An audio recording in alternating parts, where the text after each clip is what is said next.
Good evening, everyone. Fantastic to see everybody. It is Friday, and it's time for another Friday hangout here at Bridge the Divide with my special guest tonight. I killed Earl. Thank you so much for hanging out with me. Happy to be here.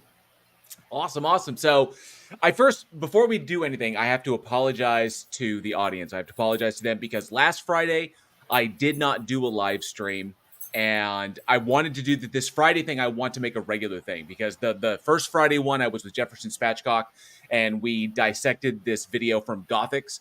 This a video that she pulled from YouTube, like she privated everywhere and shut down. It was like a couple of weeks after she dropped it because the backlash was so bad. She's talking about atheism and how it's like all evil and shit, and but it was beyond terrible. It descended from atheism bad into demonstrations of just how ignorant she is of like the Bible and Christianity itself and all kinds of just insanity. And so she ripped it from the internet, but I caught it, and so how her Jesus's dick is this big, right? It's just fucking hilarious. And thank you to you and to everybody else who sent me pictures of that of the size image. But it was such a great stream, and I was gonna do it I was gonna do it the next Friday, but then personal stuff came up, and it was just like too chaotic. And unfortunately, debate was going on. Yeah, exactly. And we had the debate on Thursday, and I was like, I figure we'll cover it Thursday. I covered it with Jefferson, and that was really, really good. So I was just, I have to say, I'm a writer. Typically it's what I usually do, right? Screenplays, work on stuff like that, blah blah blah. And I got bit by the writing bug.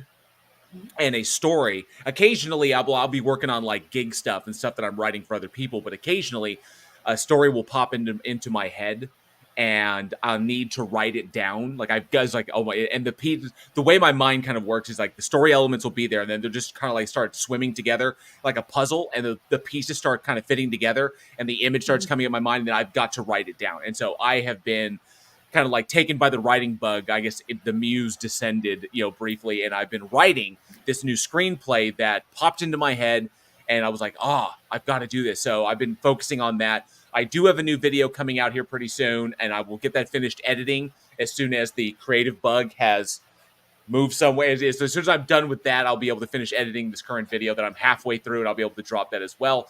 And I don't feel too bad about it considering YouTube. Like drop times, like scheduled drop times, views, sub. None of that shit fucking matters anymore. So it's kind of like, what do we care? Just like drop content when it's good and when you're done. I think that it works just well. It works just as well. So welcome to everybody out there in the audience. I see a whole bunch of you, and I want to make sure I put up that banner. Oh, not that one. That's the wrong banner. This banner. But thank you to everyone who supports the channel by being channel members. I truly appreciate that. You help to make this whole thing possible, and of course, doing these cool Friday things. This whole point of the Friday stream, the Friday hangout, is an opportunity to tackle content that is a little too long for regular created content. Like there's some videos out there that are like 20 and 30 minutes long, that to try and break them up is just too much of a pain in the padded ass. So this is an opportunity for us to sit down and really, really dissect some of these bigger, sillier ones.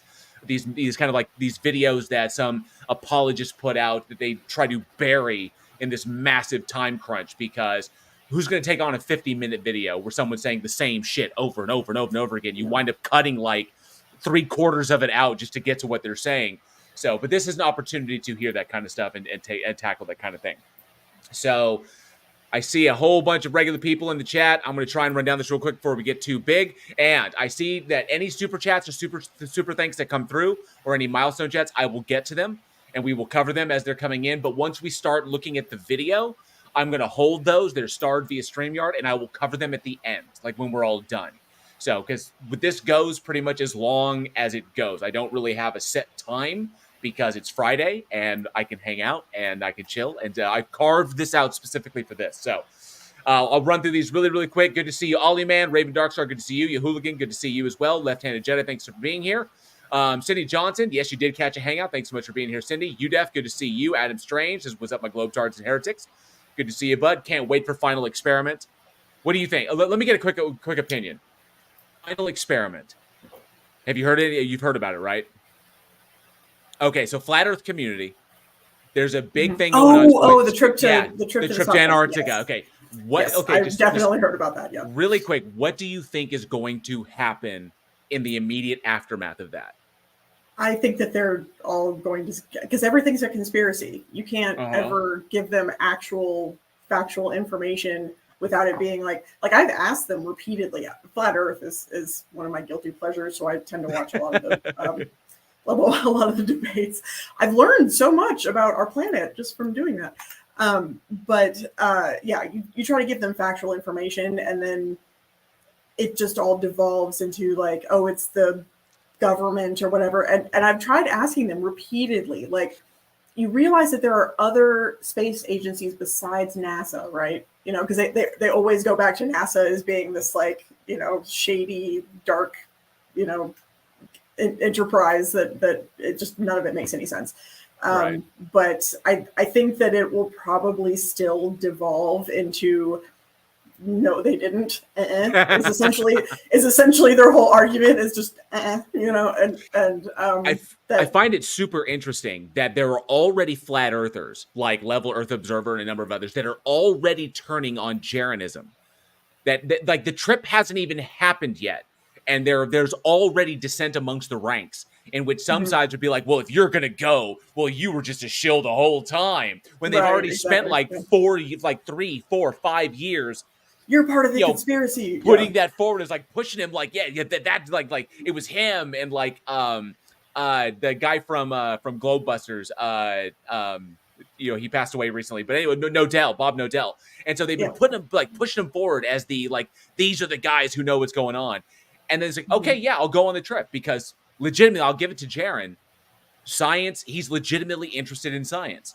And I honestly think that if he goes down there and witnesses it for himself, he's gonna be like, oh shit, you know. But they're already calling him out, and even Jaron has said, "This is insane. We haven't even gone yet." And people are already turning on him, which I think should be the giant red flag that the flat Earth community is. Exactly right there.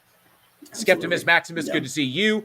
Thanks so much for being here. Clive Wells is in the house, official PhD in the chat with some alternative energy. Appreciate that, Clive. Thank you so much for being here. Charlie Welch, the only man on the internet you never make a bet with. Good to see you, Welchie. Thanks so much for hanging out. Appreciate you being here. Another PhD. PhD Tony is here. Good to see you, Tony. Appreciate you being here. Elizabeth S. as well says, yep, a live stream. I am doing well. Thank you, Elizabeth. I appreciate that. We're all doing well, sort of. You're safe in Canada. Let me just say that. I've got some shit to say about this. We're going to get into it. Gabba to you, wrote it no less name. Zachariah Hooper, good to see you.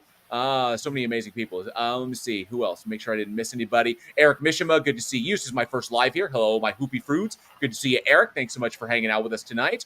Yes, she is prettier than JL. You don't have to look at, if you want, you can just focus on that side of the screen instead of looking at this old withered You've got the beard. This old epic beard. This is all they want. I'm jealous. I want a strokey beard moment. I want to sit here and do this. Well, I do get to kind of I get to Gandalf it, you know, like this, and I can also I can Kung Fu Master, and I go like that. So, but nonetheless, I'm profoundly jealous of that. Let's see who else do we have here. Jeff C is here. Good to see you, Jeff C. Hugh Jars as well, the best jars in the world. Let me see, make sure I haven't missed anybody else. Robert Biter's here. Good to see you, Robert Biter. Yahooligan for 2 Canadians says, this is because I killed Earl. It absolutely is. Thank you, Yahooligan, for the 2. I believe that's Canadian, if I remember correctly. So thank you so much. Dr. Nimrod is here. Good to see you. Jinju says, is it the beard? Yes, it is the beard. It's always the beard. If I could make it sentient and just sit it in front of the mic, it would, people would just be happy. But good to see you, Jinju. Titan Uranus, good to see you. Gaming Vegan Ape says, God damn, I wish life would end already.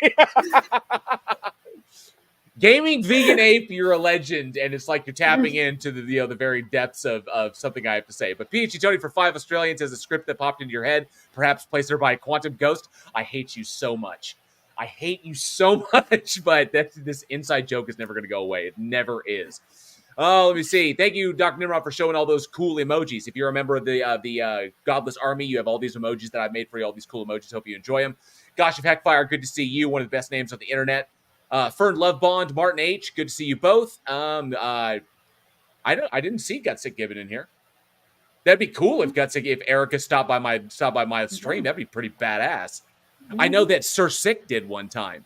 Like Sir Sick popped into one of my premieres. I was like, I kind of fanboyed a little bit, but Fangirling, it's just like, oh my god. Oh, let me see. Who else do we have here? Make sure I didn't miss anybody. I don't think Adam Strange's comment: the laser penguins guarding the ice wall will kill the globies and use Witsit as a pet. It's so very true. Okay, I think, let me make sure I get through. Mike Malsky, good to see you. Vanguard Shield, thanks so much for hanging out. Blessed Be says, epic beard. You look like the prophet Elijah. Well, I may be, but I won't be sending any bears after anybody, okay? Be like, I may not have much hair, but don't worry. You can call me bald, and there won't be any bears coming out of the woods to come and devour your children. Just going to throw that out there for you. See, yeah, I'm an atheist, and I read the Bible, too. Fern Love Bond, good to see you. For $2, says, the left half of my browser is off screen. I don't blame you at all. I do not blame you. Seeking Truth says, greetings from Germany. Good to see you. Good to see you, Seeking Truth. Hugh Jar says, Sir Sick doesn't reel. He doesn't reel. He whiskeys. That is what Sir Sick does. He whiskeys. Let me see. Make sure. Neil, good to see you. Says, first time here, lurking and listening while I play a video game. Enjoy it. Thank you so much for being here. I appreciate you hanging out. All right. I think I caught everybody, but if I missed anyone, I apologize. And really quick, Left-Handed Jedi gifted 10 memberships to the Godless Army. Thank you so much, Left-Handed Jedi. Very generous of you. Zachariah Hooper's been a member for 6 months. Appreciate that support, Zachariah. Thank you so much for all of that. Yeah, I couldn't do it without you. So, this is where, okay, Baldy Ghost Hunter. Yeah. I could send some otters after them. I wouldn't mind. Yes, very cute otters. Well, no, otters are mean. Otters are mean as shit. Surf, good to see you. Surf, good to see you. Phantom, good to see you. Thanks so much for being here. All right, so we here in America just celebrated July 4th, Independence Day. And even though I am involved in local politics, I don't know how involved you involved in politics? Yeah. Mm-hmm. So I feel myself, it's a subjective thing. I feel that it's a civic duty to be a part of that. It's be a part of the community. And as a woman, there are 100% women of my past that have died for this cause, and I will be damned if I don't exercise my right to vote. Fuck yeah. And to be involved. So I've never. I'm not one of those guys who's very much like, yay, Independence Day, fireworks, or like this. I do take the opportunity to kind of enjoy the day. But, I'll fire up. It's a good excuse to eat a hot dog. Exactly. But here's the problem. And by the way, Omaha Steaks, mesquite-fired hot dogs, best hot dogs on the planet. So Omaha Steaks, that's my official promotion for Omaha. And they're not giving it. I'm just saying it. It's like, holy shit. Mesquite brown sugar-fired hot dogs from Omaha Steaks. Son of a bitch. But here's the problem. I'm a good German girl. Put meat in tube form. I am. There you go. Bratwurst. Yes. Give me a good brat. So, hey, Maya Atkinson, good to see you. So, but the problem was this year, my mesquite brown sugar hot dogs from Omaha Steaks and my Amish potato salad did not taste of freedom like they once have in the past. And I did not enjoy them as much. And as a matter of fact, I found myself more annoyed by all the fireworks and popping and all the crack I was hearing outside because I could not get the question out of my fucking head after what happened on July 3rd. After what went down, what the literal fuck does anyone have to celebrate? Yeah. And I was more annoyed by anything than I was last night. So, Tony, Omaha Steakhouse, the world's best pig anus in a skin. Don't fault me for enjoying my pig anus. Thank you very much. So, don't shame my tube meat love. So, and I was even more annoyed because I went to I ran around to the corner store. And I was picking up some stuff. And hey, Rasheen, good to see you. I was picking up some stuff, and the guy at the counter asked me if I was having a good Fourth. And I did everything in my power to not pop off because I was already in a foul mood. But I was like, after what happened on the 3rd, no, I'm not. And it's all I said. It's like, after what happened on the 3rd, no, I'm not. And this cat looked at me It's like, what happened? I was like, dude, the Supreme Court ruling that came down. Do you live under a rock? Yeah. No idea what I'm talking about. Like, looked at me like I was speaking Greek. And Okay. Lobsters coming out of your ears. It was the combination of just ignorance and lack of awareness of what's going on. So, for anyone who may not be in the know, I'm quite certain all of you are, but for anybody who watches this later on, let's put it on the record. July 3rd, or sorry, it was July 1st. It came down, but yeah, it was a couple days. So July 1st came down. Conservative justices in the majority, with liberals dissenting, in a vote of 6-3, ruled that the president of the United States, in accord, or in the duty, or in doing it in its official acts, in acts that are considered in the official capacity of the president has absolute immunity when doing anything that is regarded as an official act. Absolute immunity from prosecution. Unofficial acts, the president can be prosecuted. But the problem is, the Supreme Court made zero distinction as to what the difference between these things are. What is an official act? What is not an official act? Because of this ruling, as of right now, President Biden could legitimately have the 6 conservative justices on the Supreme Court locked up and deposed and locked up as an official act.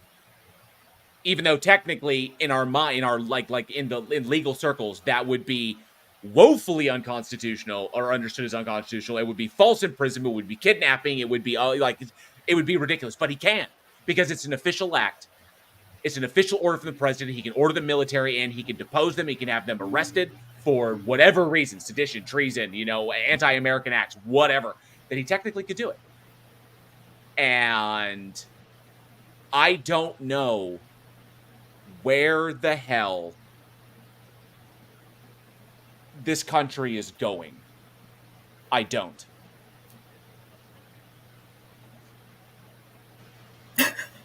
I really don't. Like I don't either. We colonized this country to get away from a monarchy. Like, why create one again, essentially? It's just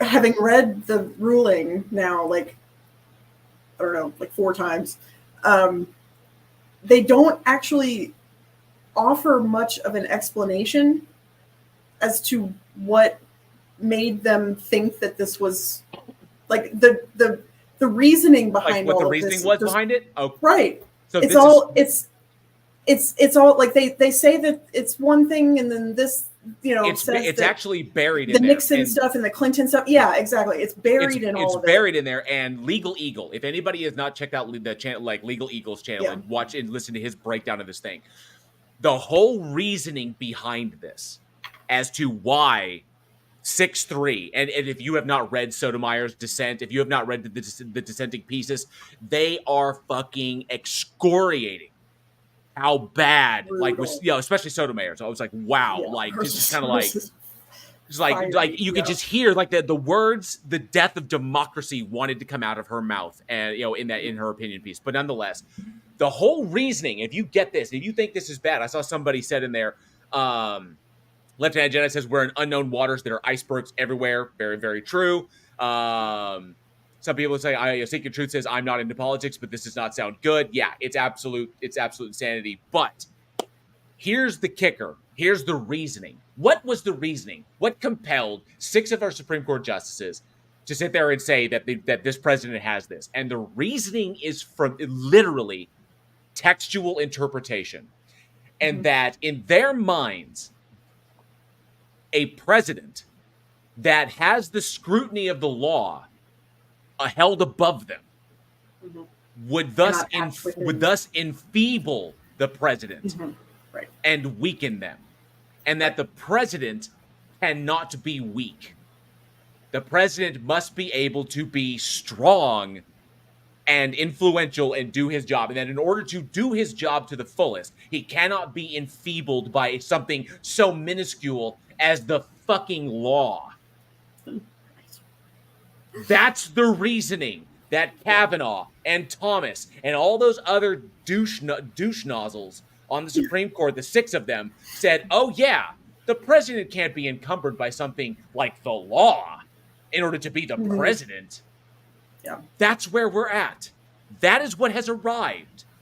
To quote, the president's decision making is to ensure that to ensure that the president's decision making is not distorted by the threat of future litigation stemming from those actions.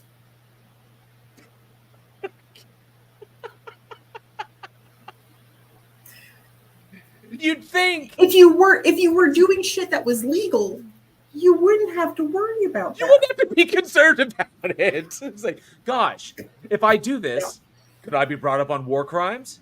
Nope, because I'm immune, baby. It's like, what the literal shit?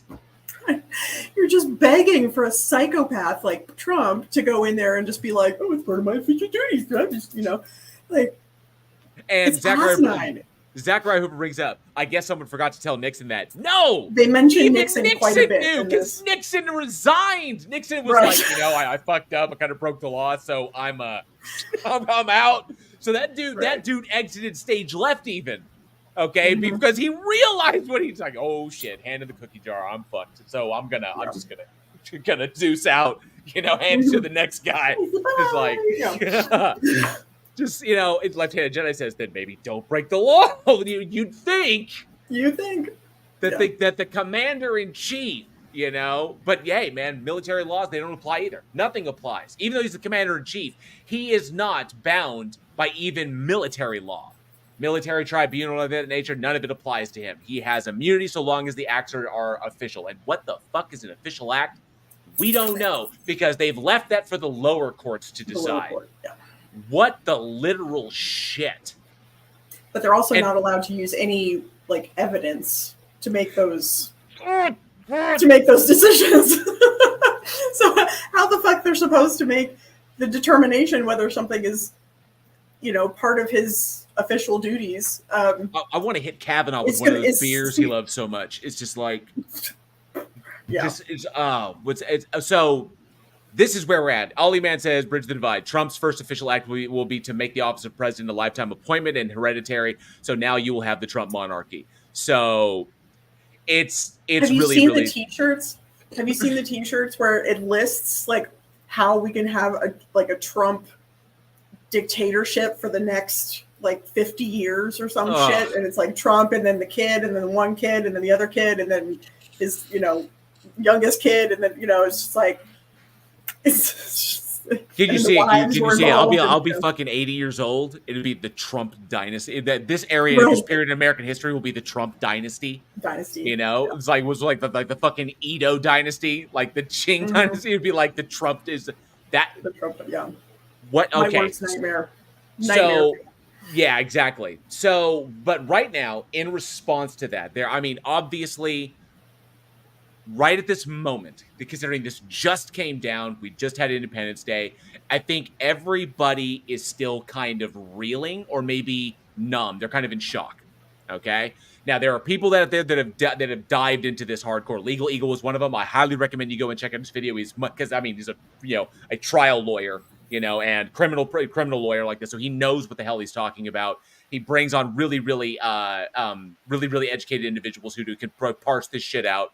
And so definitely check that video out. But there is some glimmers of hope.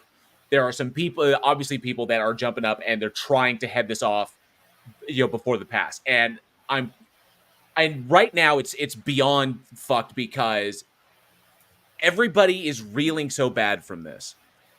And Biden is currently on his heels because of the debate performance. Okay? He's old, he has a stutter, and he wasn't feeling well. Fine, the dude's 80. I get it. Okay?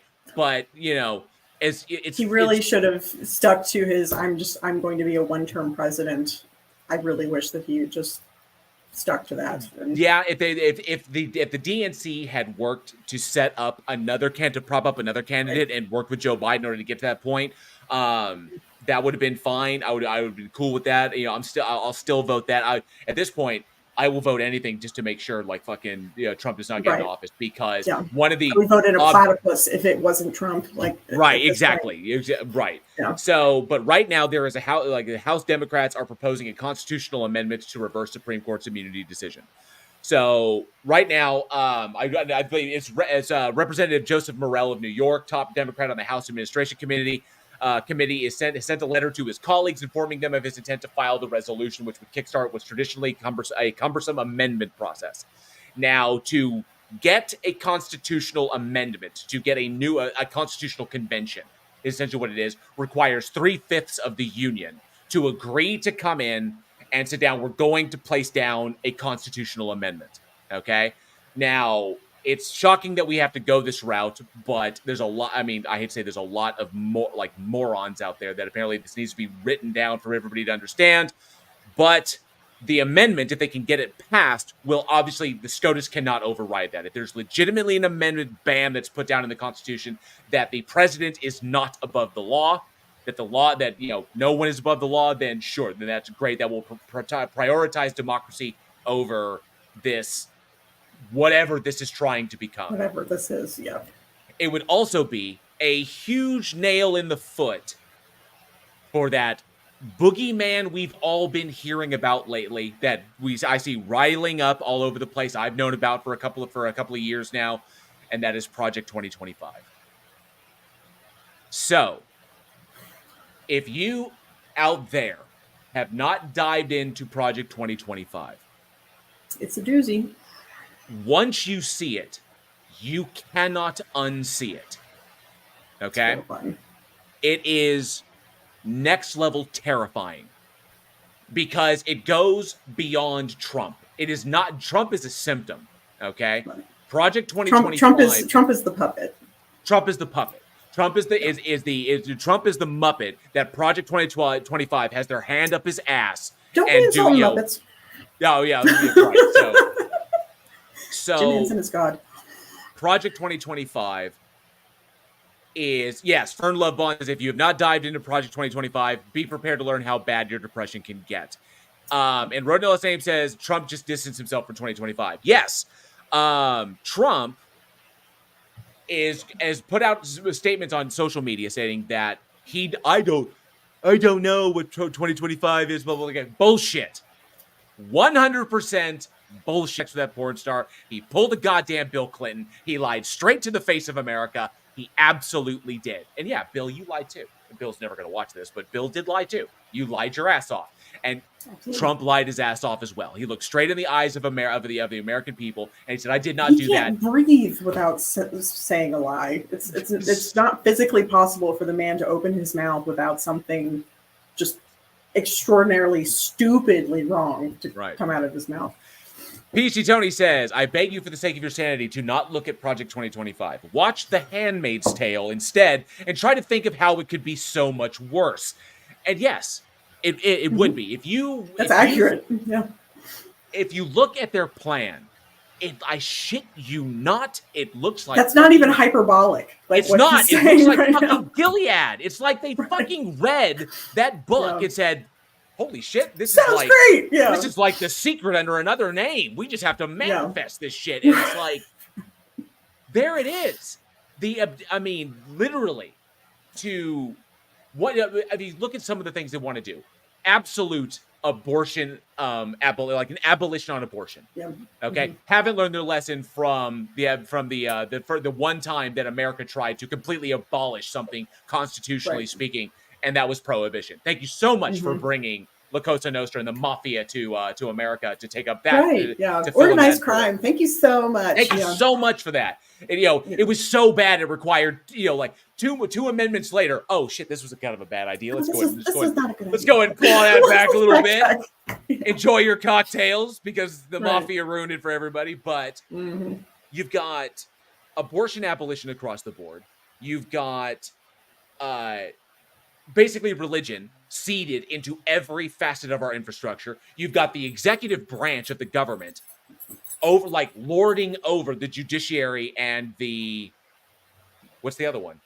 I'm so pissed I can't even think. Judicial, executive, and what's the three branches of government? Executive, judiciary, and legislative. Legislative, sorry. The executive branch lording over the legislative and the fucking judiciary, okay? With absolute immunity, okay? No checks and balances. Checks and balances are fucking gone. And it goes on and on and on. The more you get into it, the worse it fucking gets. So, Project 2025, and we're not going to get into the whole thing. I mean, those who want to read the whole thing, it's literally like a fucking, what is it? It's like over 900 pages long. But it's based. Yes, yeah, I was about to say it's like a novel. Right.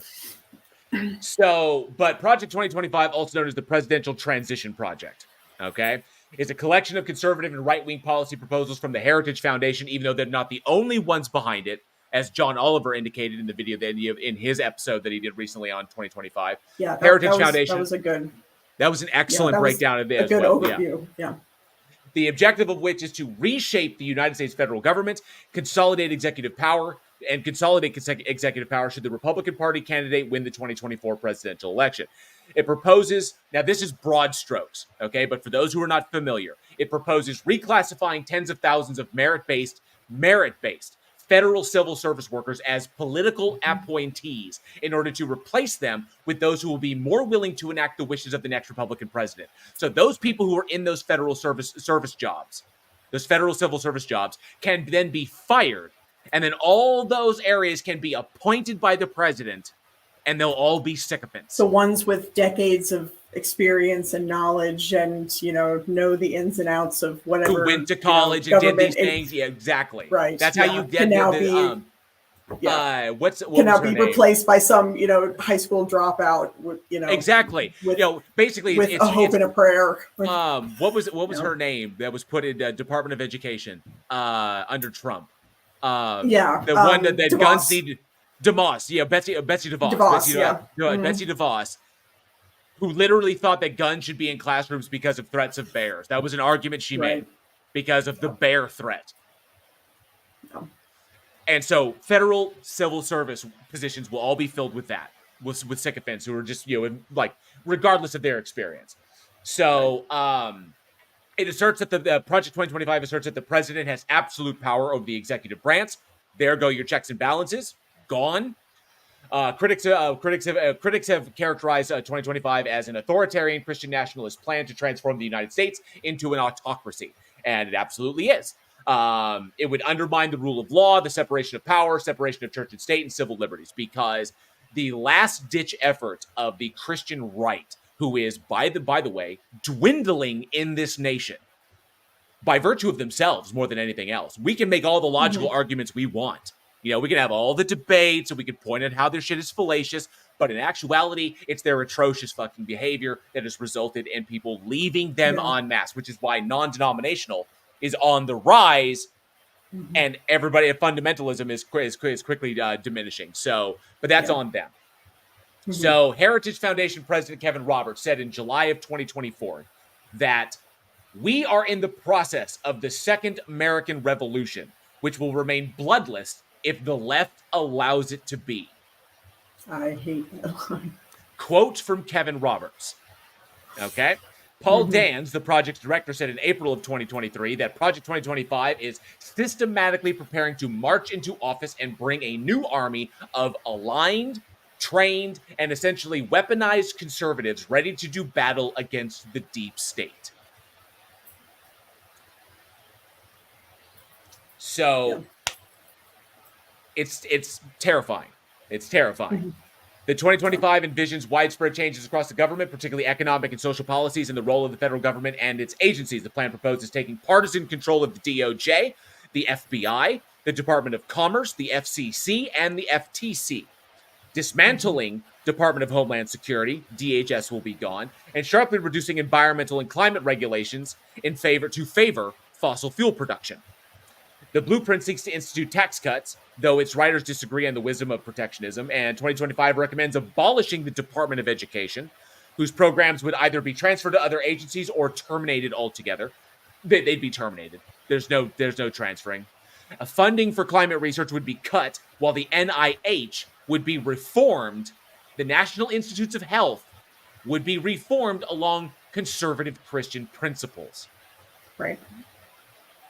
The basically project science out of the United States will disappear. The project urges government to explicitly reject abortion as healthcare, which would mean that women who have been afflicted, or women who find themselves suffering from an ectopic pregnancy or a hepatic pregnancy, or a stillborn fetus, or a whatever random genetic malformation occurs and imperils their life, women will die. More will die, and more will die as a result of the law. Not just because they won't have access to the care, but they'll be pushed to go for care that is inadequate to compensate for that, and more women will die. It'll be the back alley abortions. It'll be that all over again. And there are people currently living right now that were alive before the 70s that remember what that time was like. And the fact that, they're voting against this, it's just, sorry. Okay. Right. Exactly. Let's see. Eliminate coverage of emergency contraception under the Affordable Care Act, which I can guarantee you the Affordable Care Act will go away. Will be eliminated in its entirety. The project confused the government with elements of Christianity, which is fucking obvious. It proposes criminalizing pornography, removing legal protections against discrimination based on sexual orientation and gender identity. So trans identity, trans rights, trans representation. That's in the threat. I hate to pause you, but you sound a little muffled. I sound a little muffled? Oh, there we go. Yep. Better, yes. No, wait. Now you've muted yourself. Oops, I muted myself. Sorry about that. There we go. Perfect. Okay. I hit my mute button on my mic. So removing legal protections against discrimination based on sexual orientation and gender identity, and terminating diversity, equity, and inclusion programs, DEI programs, as well as affirmative action. So all the things that we put in place to hold people accountable to ensure that individual biases were not influencing people's opportunities, and that people were getting opportunities based on the merits of what they'd accomplished, or their prior deeds, or their education, or something like that. No, it's like all of that, forget it. So obviously, rise in racism, rise in classism, elitism, ableism, all that kind of shit, whatever. Some conservatives, Republicans, so there is some dissent from conservatives and Republicans. They've criticized the plan for its stance on climate change and foreign trade, but not very heavily. And a lot of people think that 2025 is just window dressing, and is, it's more bluster than it is actual, accomplishable shit. Because some of the stuff in it, and it's been pointed out, are so blatantly in violation of the Constitution. And not only the Constitution, but pretty much laws across the board from the local to the federal level, that they'll never get passed. But if you read 2025, there's a plan in there where each step is a brick in the wall. It's just take that out, and it makes it easier to remove this one, and then this one, and this one, and this one. It's not going to happen all at once. That would be impossible. It's going to happen one step at a time. Because remember, a president's got 4 years. And the focus of the presidency... death by 1,000 cuts. Death by 1,000 cuts. It's very, very similar. This kind of got me. I was a big Andrew Yang supporter. And the reason I was a big Andrew Yang supporter is because I went through his 215 point step, 215 step, or I think it was 215 step process as to fix the problems in America. Basically, this is he walked up and said, "I want to be president. Here's the giant stack of shit we need to fix." Okay, but utilizing math and logic and the best minds that he had around him, by accomplishing the first one, we can more easily accomplish the second one, and we can create a positive feedback loop that makes accomplishing everything that much easier the further we get along. It was brilliant. The problem was it was like reading wacko stereo instructions. Okay, it was just it was. And I'm sorry, Yang. I love you, Andrew. I do, but it was so boring. And the American people don't want boring. They want spectacle. That's what they want. Okay, and even though I think that part of this project, because I've been screaming about Project 2025 for the last year, and nobody's been talking about it, and I'm like, this is a big deal, and it's it's because it's, it's really not that sexy to read. But the more you read, like when you're somebody like us, the more you read, you're like, it's, it becomes like a thriller novel. Wait, they're gonna do what? But to the average, say, Trump supporter, whether they can read is, still up for debate. Right. But they're not going to sit down and read all this stuff, and I guarantee you that most of them, the hardliners might agree with it, but you're just sort of like, I'm a Republican in name only kind of people, or they're not going to bother. Right. And that's terrifying. The apathy is frustrating. Oh, it's insane. It's absolutely insane. And I kind of have, it's very conspiratorial. It's kind of conspiratorial, but I have a kind of an idea as to what's behind that. And I'll dive into that here in just a moment. But further on in 2025, the project recommends the arrest, detention, and deportation of undocumented immigrants living in the United States, which means essentially our infrastructure will collapse. A threat to our infrastructure, because it is literally built upon the backs of illegal immigrants, who we do in a way kind of take care of. We don't just they're not just slaves, but they come out, they bust our asses, and they do the best. Well, now it's like sweeping patrols, hunting through cities, looking for illegal immigrants, basically in the sense of call and report an illegal immigrants, and ICE will come and get them, and it's pretty much it. And so. That it'll be the Gestapo looking for exactly, and innocent people will get caught in that. That people who's like, oh, he looks like like whatever, I'm going to call and report him in, and whatever. So there's that. It also promotes capital punishment and the speedy finality of those sentences. So take more that. Innocent people will die. Yeah. Take that as you will. So, and you can guarantee that with this, things like the Innocence Project. Number it will find it even harder to find the monetary support that they need to do their jobs. So we're going to see a decline in pretty much everything progressive we're going to see across the board. It's absolutely insane. Now, the kind of conspiratorial thing I think on this, because you mentioned information, it was like this whole thing about it and the apathy of people. And yes, Daniel Cooper says so. Norse Fire Party and Fingermen. Yes, for those who have not read V for Vendetta or seen the movie, the adequate movie, but have not read Alan Moore's V for Vendetta, yes, exactly absolutely. It. Okay? Mm-hmm. Imagine, say, at one point, the government-sponsored television where some asshole is going to be up there, like, feeding you your bullshit. Oh, wait, we already have it's called fucking Fox News. My bad. Yep. So, but they've done studies where people that watch Fox News are actually less informed than people that don't watch the news at all. It gets me. And Neil brings up mass arrest to get prisoner labor to replace immigrant labor. Because essentially, according to our Constitution, prisoners are slaves. They absolutely are. Mm-hmm. So, but the kind of conspiracy that I have on this is that this is the double-edged sword of the internet. And that in the age in which, and this kind of boiled over. I did a video where I was responding to something that Father Casey, or the young guy with the burlap sack. Actually, it's like a custom made robe thing. So he promotes austerity. He promotes austerity by being a part of the Franciscan friar while wearing a $250 robe that's custom cut for him. And it's hypocrisy beyond the veil. Hypocrisy, yeah. But but what got me is that he was pointing out a lot of the problems with Gen Z right now and the age of disinformation. Now, he took something real, that the double-edged sword of the internet is as rife with information as it is disinformation. That's correct. Okay, and what this leads to is Gen Z having a disproportionate distrust compared to other prior generations of authoritarian figures, and being willing to challenge authoritarian figures on shit that you would think is so simple. But the reason for it is because there's no like filter on the internet. So you're subjected to everything unless you echo chamber yourself to try and keep that shit out, but then you wind up pigeonholing yourself in the other direction. So it's really bad. It's a vicious circle.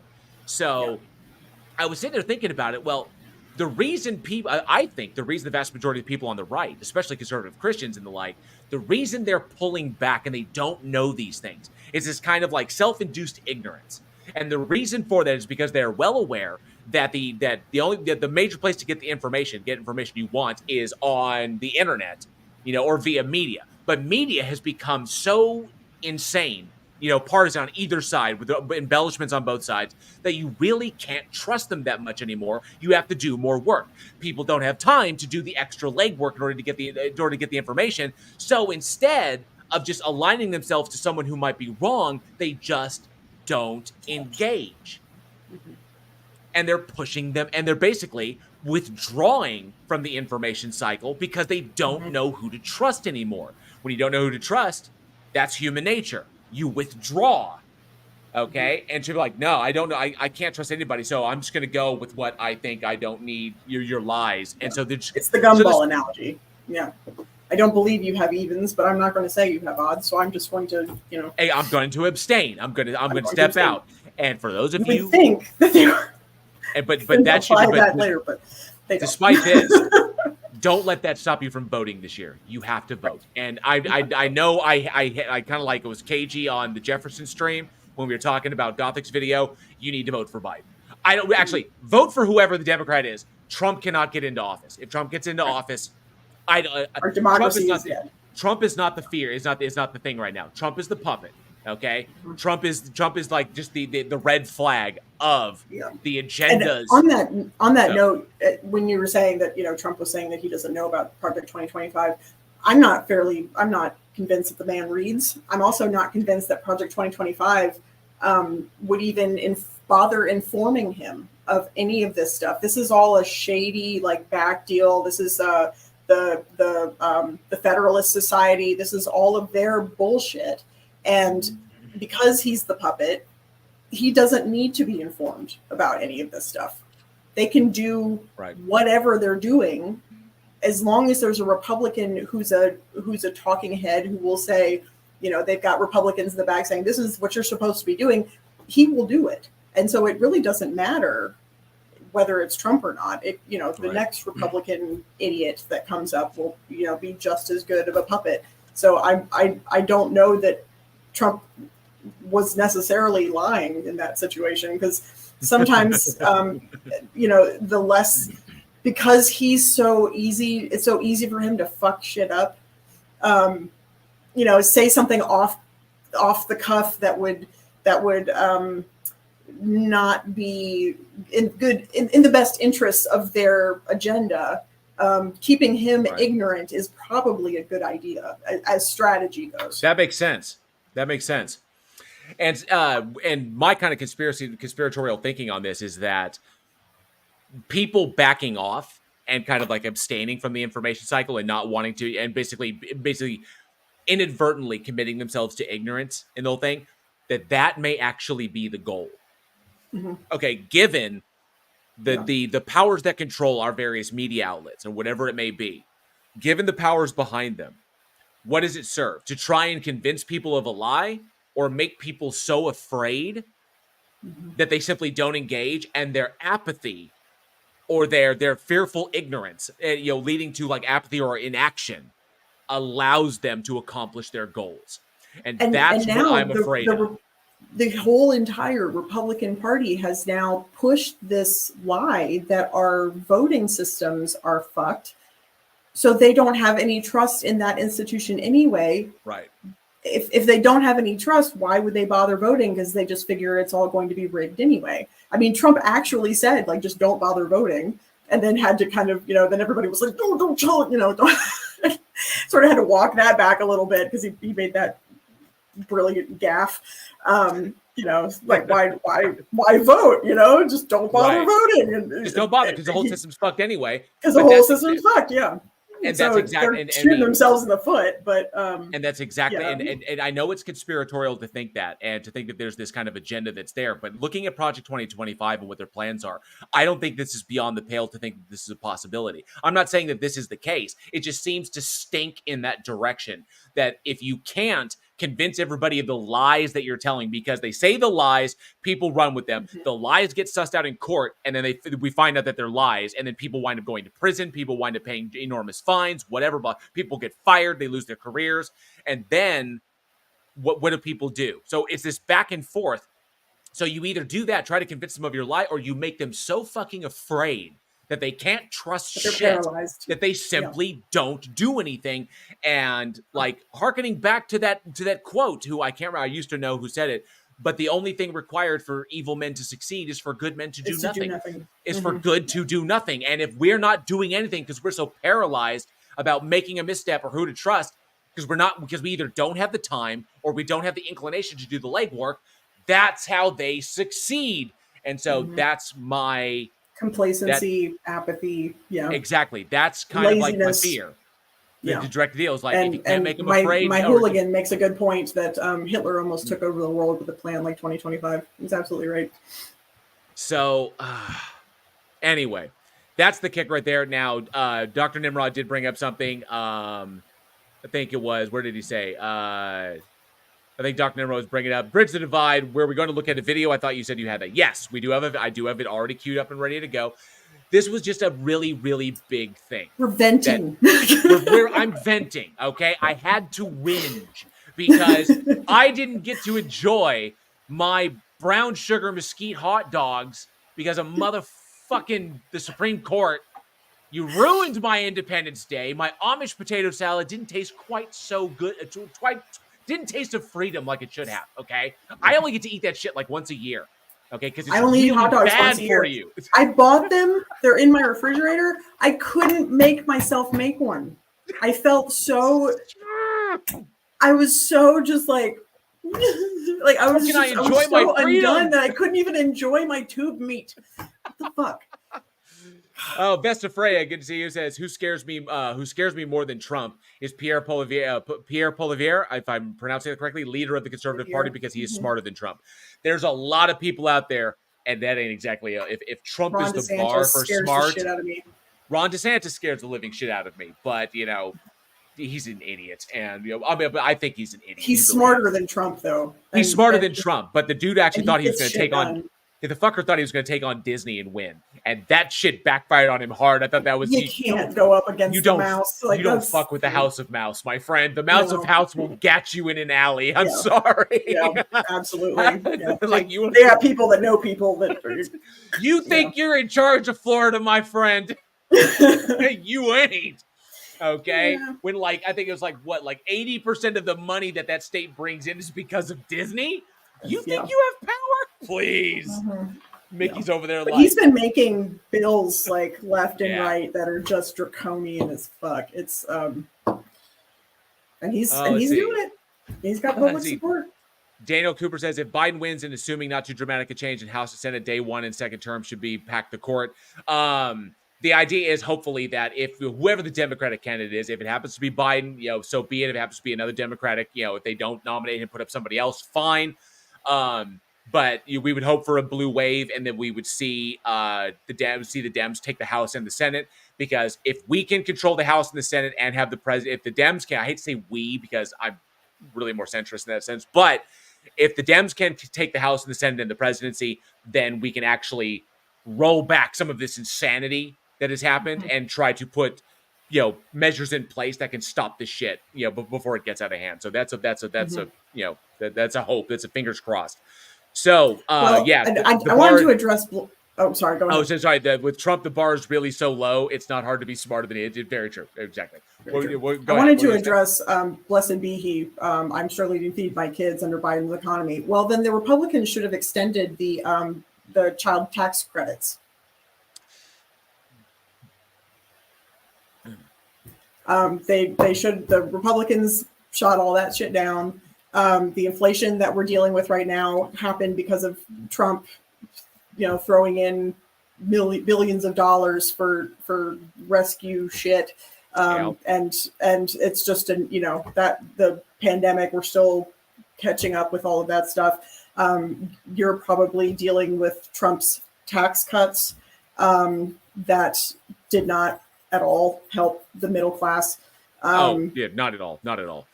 Yeah, I knew that the company I worked for when that went down. The company I worked for at the time, actually did when they got their big inflow, the big stimulus thing from Trump when he signed that into, and all that sudden money just dumped into their coffers. They turned around and took that money and gave it to us. So they dispersed amongst the employees. And I got people, I was surrounded by employees that are like, oh my God, look at this big thing on my check. I was like, we are so fucked. You have no idea, because these people are happy because the PPP yeah, loans that they did were so corrupted and so fucked over that millions and millions of dollars have been just like, they're poof gone for people were excited for people that did not need them. And people were excited about that shit because they don't understand economics. It's what it comes down to. Right. The money's got to come from somewhere, and it's got to go somewhere. And if it doesn't come from somewhere and it's suddenly popping out or suddenly vanishes, that's why you're looking at where we're at right now. Biden has been trying and has soft landed us post logalarchy, okay? And economic growth is still on the rise, okay? The reason you may have trouble, now I'm not going to discount your personal problems, blessed be he, or whatever economic or whatever financial decisions you're making, or how many kids you chose to have, or whatever. That's your choice. But any reflect of the economy, these things take time to literally come to fruition. Trump did that much damage, okay? Trump dropped a bomb in his presidency that did not land until Biden took office. Okay. The financial shit gets fucked over by the it's every fucking time this happens. It gets fucked over by the Republicans. Democrat gets into office. It takes an entire first term for them to undo the clusterfuck that they created. Right. And then by the second term, things actually start being like kind of okay. But then they're so worried about getting that everybody's getting reelected and that there's a new, then half the shit doesn't even get done because they're so worried about election season 2 years before the election is actually even happening. And to say that Biden doesn't care about the middle class, Biden has done more for the middle class than any president in since Obama put in Obamacare. So Blessed B says, oh, what a load of BS. Well, dude, I'm sorry if you're having financial difficulties, okay? I am. I myself, I don't have kids. So I honestly can't relate to that. I don't want kids. My wife and I don't plan on having any. So, and we've taken steps to make sure that doesn't happen because I don't want the responsibility and am not prepared psychologically, emotionally, or financially for the responsibility. That's my choice, okay? I'm not going to fault you for the choices you make. Children are expensive, okay? But economic recovery takes time. Earl here just explained it. Oftentimes, it takes like a full freaking term in order to solve some of these problems that get set up in the prior term. That happens, all right? There's this myth that Republicans are good with money, and they're not. I don't understand how people cannot see this over the last 50 years of policy, that the trickle-down economics and that giving the rich tax breaks doesn't fucking work. And it every single time Republicans get into office, they fuck everything up. The economy goes to shit. And then because their policies are finally like getting enacted, then the Democrat comes in and everybody thinks like, oh, the economy is to shit. Our unemployment is the lowest it's been in 50 years. Yep. And that I was about to point out. Unemployment is down, lowest it's been in 50 years. The economy is on the rise, and it keeps surpassing expectations and projections. The economy is up. It's not where it was, but it's up. We didn't have a stock market crash. We soft landed after the pandemic, okay? Which is about as good as you can hope, all right? So after all of this bullshit that Biden had to deal with coming into office, he is remarkably, and I'm not saying it's all on Biden, okay? Biden's the president. Biden's not the only one doing the job, okay? There is a host, okay, of brilliant individuals all around him helping to make decisions. You think that man can make every single decision, right? You don't elect a president, himself? You elect a cabinet. You elect a cabinet, okay? Yeah. He's not up there like, like, this is my decree. That's not happening.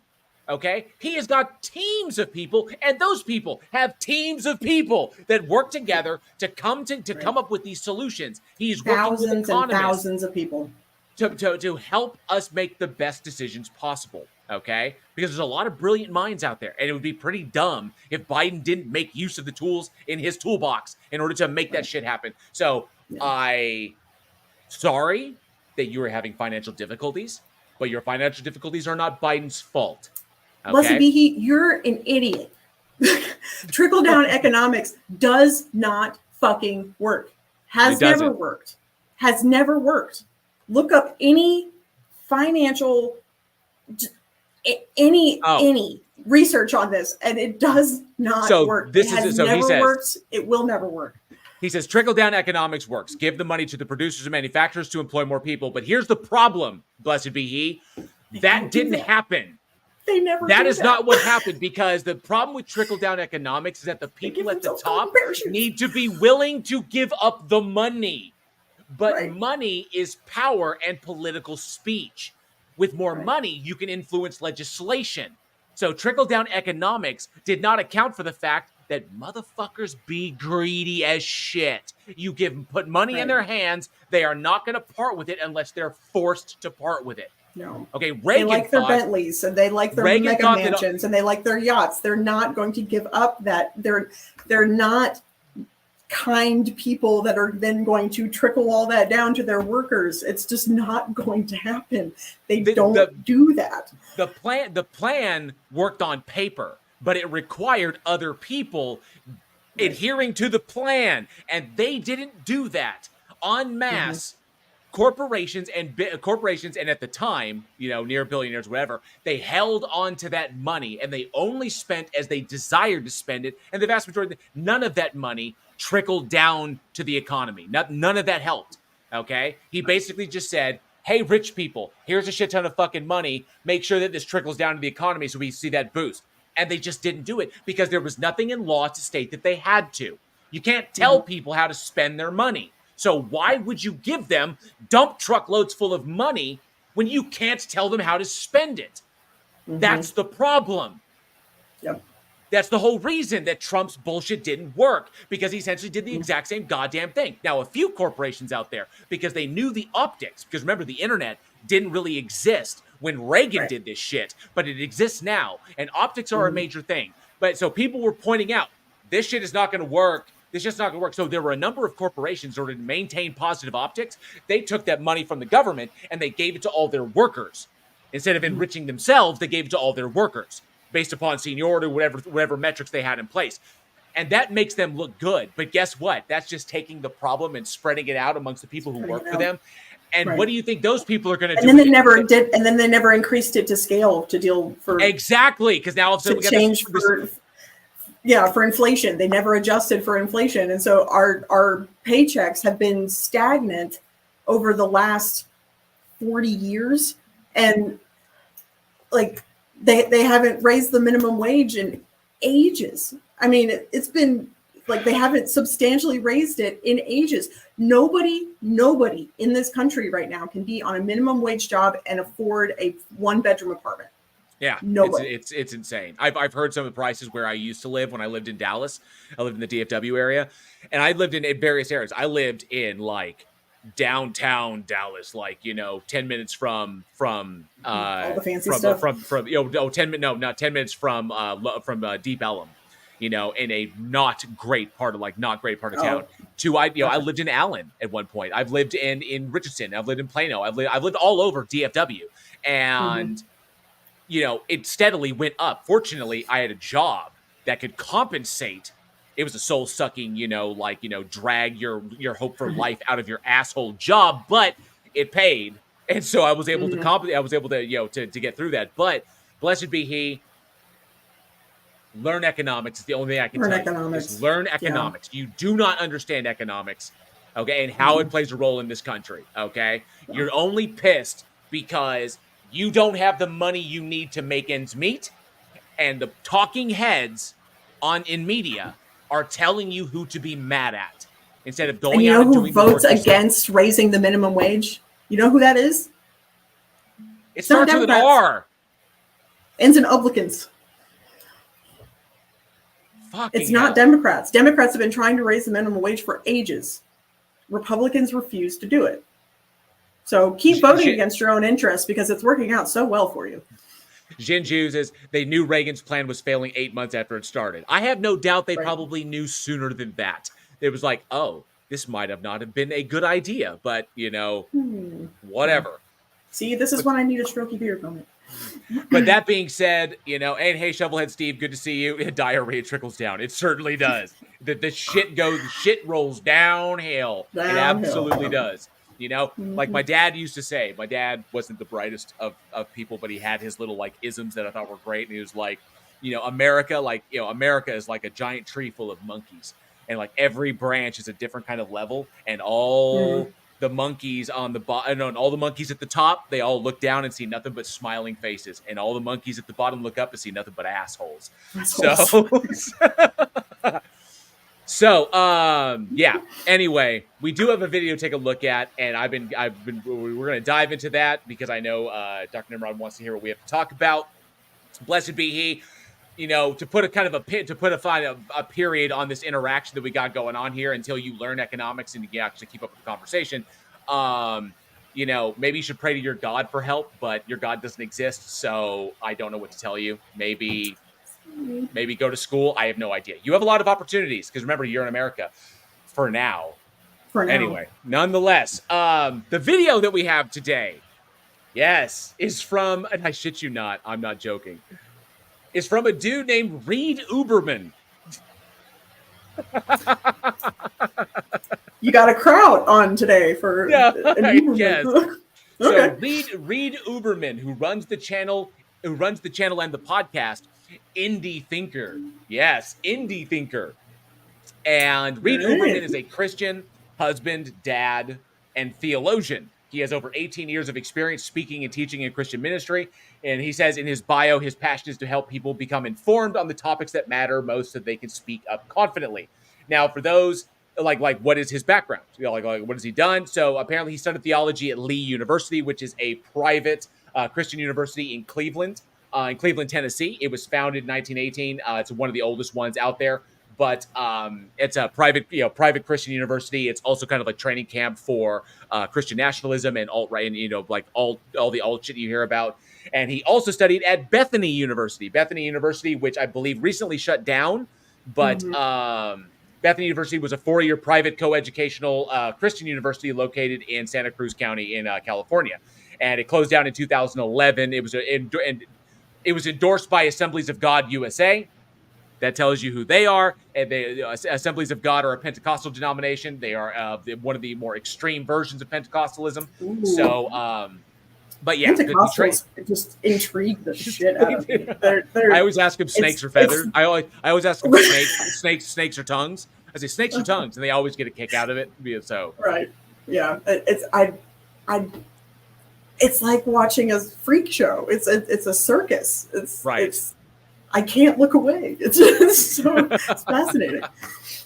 All right. So we're going to take a look at this video. And the name of this video is, make sure that I've got the name here right, is The Biggest Atheistic Arguments Debunked, in all caps. Debunked by Reason. So he's going to use Reason to debunk atheistic arguments, which is funny. He's basically he's this is a challenge. I feel like. Exactly. But given that he's like debunking atheistic arguments, because that tells me immediately, just the title of the video tells me he doesn't know what atheism is, which likely means he's going to wind up. Be straw man. It's going to be straw man. We're going to be straw man right out the gate. But let's find out.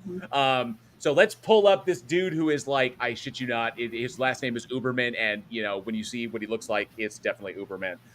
Wrote in last name, sent me a gif of nobody expects a Spanish Inquisition. That's true. Nobody expects a Spanish Inquisition. Trickle down economics. We're told how it works. And he sent me a picture, and it's a wine bottle pouring into a glass, and the glass pours over into all the glasses below it. How it actually works. And it's pouring into one glass. And that glass at the top keeps getting bigger and bigger and bigger and bigger and bigger. Exactly. Yep, exactly. Jinju says, debunking atheism with reason. He's lost already. He absolutely has. Here we go. Let's check this out. Here's this video. And we're going to get through it. So it's one of the longer ones. I had this pulled up for a while. And debunking atheism with raisins? Yes, with raisins. Blessed be he. I'm going to give you one warning. One warning. Okay, my mods are in the chat. I see their little wrenches, and they are, if you spam in my chat, okay, you can have conversations. Let me make this very clear. You can have conversations with people. You can answer questions. You can ask questions. All right. I will try. I keep an eye on the chat. So if anybody has a question, I can stop. We can talk about it, do whatever. If you spam in my chat, you will meet the wrench. You're done. Okay. You'll be timed out. Okay. I do not tolerate spamming nonsense in my chat, because all spamming nonsense does is tell us that you are not interested in conversation. Actually, this is a great analogy. I've been waiting to kind of pull this out. Blessed be he. When you jump at people with referencing the Bible, or you pull this shit out of you pull this shit out like that, do you know what that is to us? When we try to engage in conversation and you hit us with what Bible verse is and blah, blah, blah, and all this stuff, what we see is a monkey pulling out shit and throwing it at us to try and make us go away, because that's all it is. If you think that quoting the Bible at people, especially atheists or igtheists or agnostics or whatever, if you think quoting the Bible at us is going to suddenly oh my God, you were right. You were so right. All you need to do is quote Luke 24:12 to me, and I got it. Never heard that before. It's never gonna happen. Okay? I've likely read the Bible more than you. Likely. I'm not saying I absolutely have, but I likely have. Okay? Cover to cover. It's a detestable book. Okay? As are most holy books in that respect. But when you spam your shit, all you're telling us is you want to throw poo at people to make them go away and scare them away like a frightened monkey trying to scare off a predator. Oh, my poo. That's all you're doing. Okay? That's all you're doing. So either engage in conversation like a human being, or if you choose to fling poo, my moderators will do with you what they will. Because I trust my mods. They are selected specifically because I trust them. I've built up a relationship with them. I know them. And they will handle it. Okay? So behave yourself. That's all you got to do. Rule 1. Don't be a dick. Don't be a dick. Really simple. Okay? Here we go. What do you say, what the hell, to me? I explained it. I can't explain it. What part was confusing? What part confused you? Okay? What part confused you? If you fuck around, you will find out. I can't make it any more obvious for you. Okay? Yeah, Hooligan says, can we throw poo at that attack that you've left on the screen? That whole rant? Yes, feel free. That's why I took it off. I absolutely did. Don't WTH me. Okay. Oh, that's true. Yes, wrote it last name. Rule number 1 is cardio. It absolutely is. Rule number 1 is cardio. And Virillion says, cue the Christian persecution complex. Oh, yeah. Yeah. Got to be victims. You got to be victims. Yeah. All right. So now that Blessed Be He has fucked around and found out, let's find out how much Uberman. The Uberman is gonna. I can't. I don't believe that's his real name. Last name sounds like a Bond villain. I know, right? Oh, you think that? You think it sounds like a Bond villain? That motherfucker looks like a Bond villain. No. He looks like a Bond villain. Holy shit!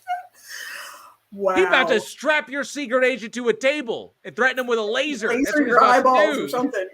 With laser beams on the tops of sharks' heads. I'm waiting for it. All right, here we go.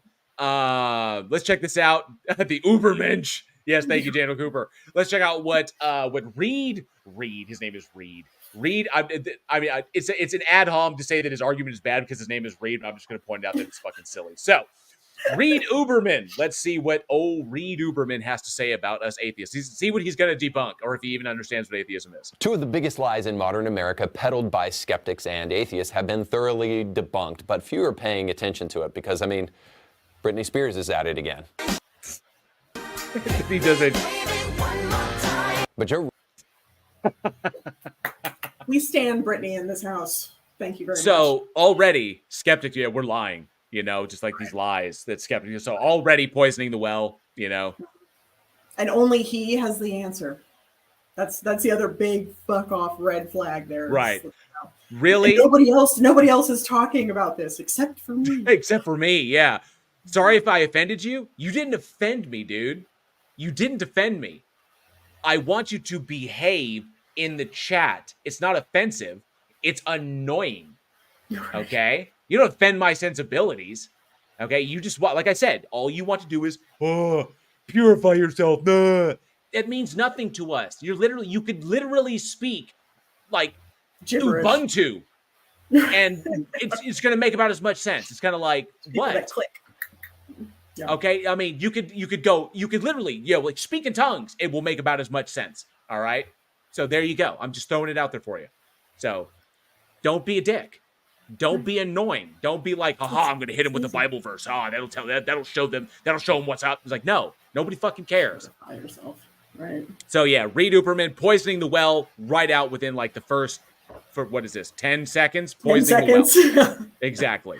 Rogan was forced to pay attention just recently when Tucker Carlson was on the show. Which was a shit show in and of itself, because God, Tucker Carlson's an idiot. Awful. And I don't know why he's put this clip of Hammer Time in here. I don't. Today I'll show you why persistent myth-making has been unable to damage Christianity in the West. No matter how hard these atheists shake, they can't shake the faith.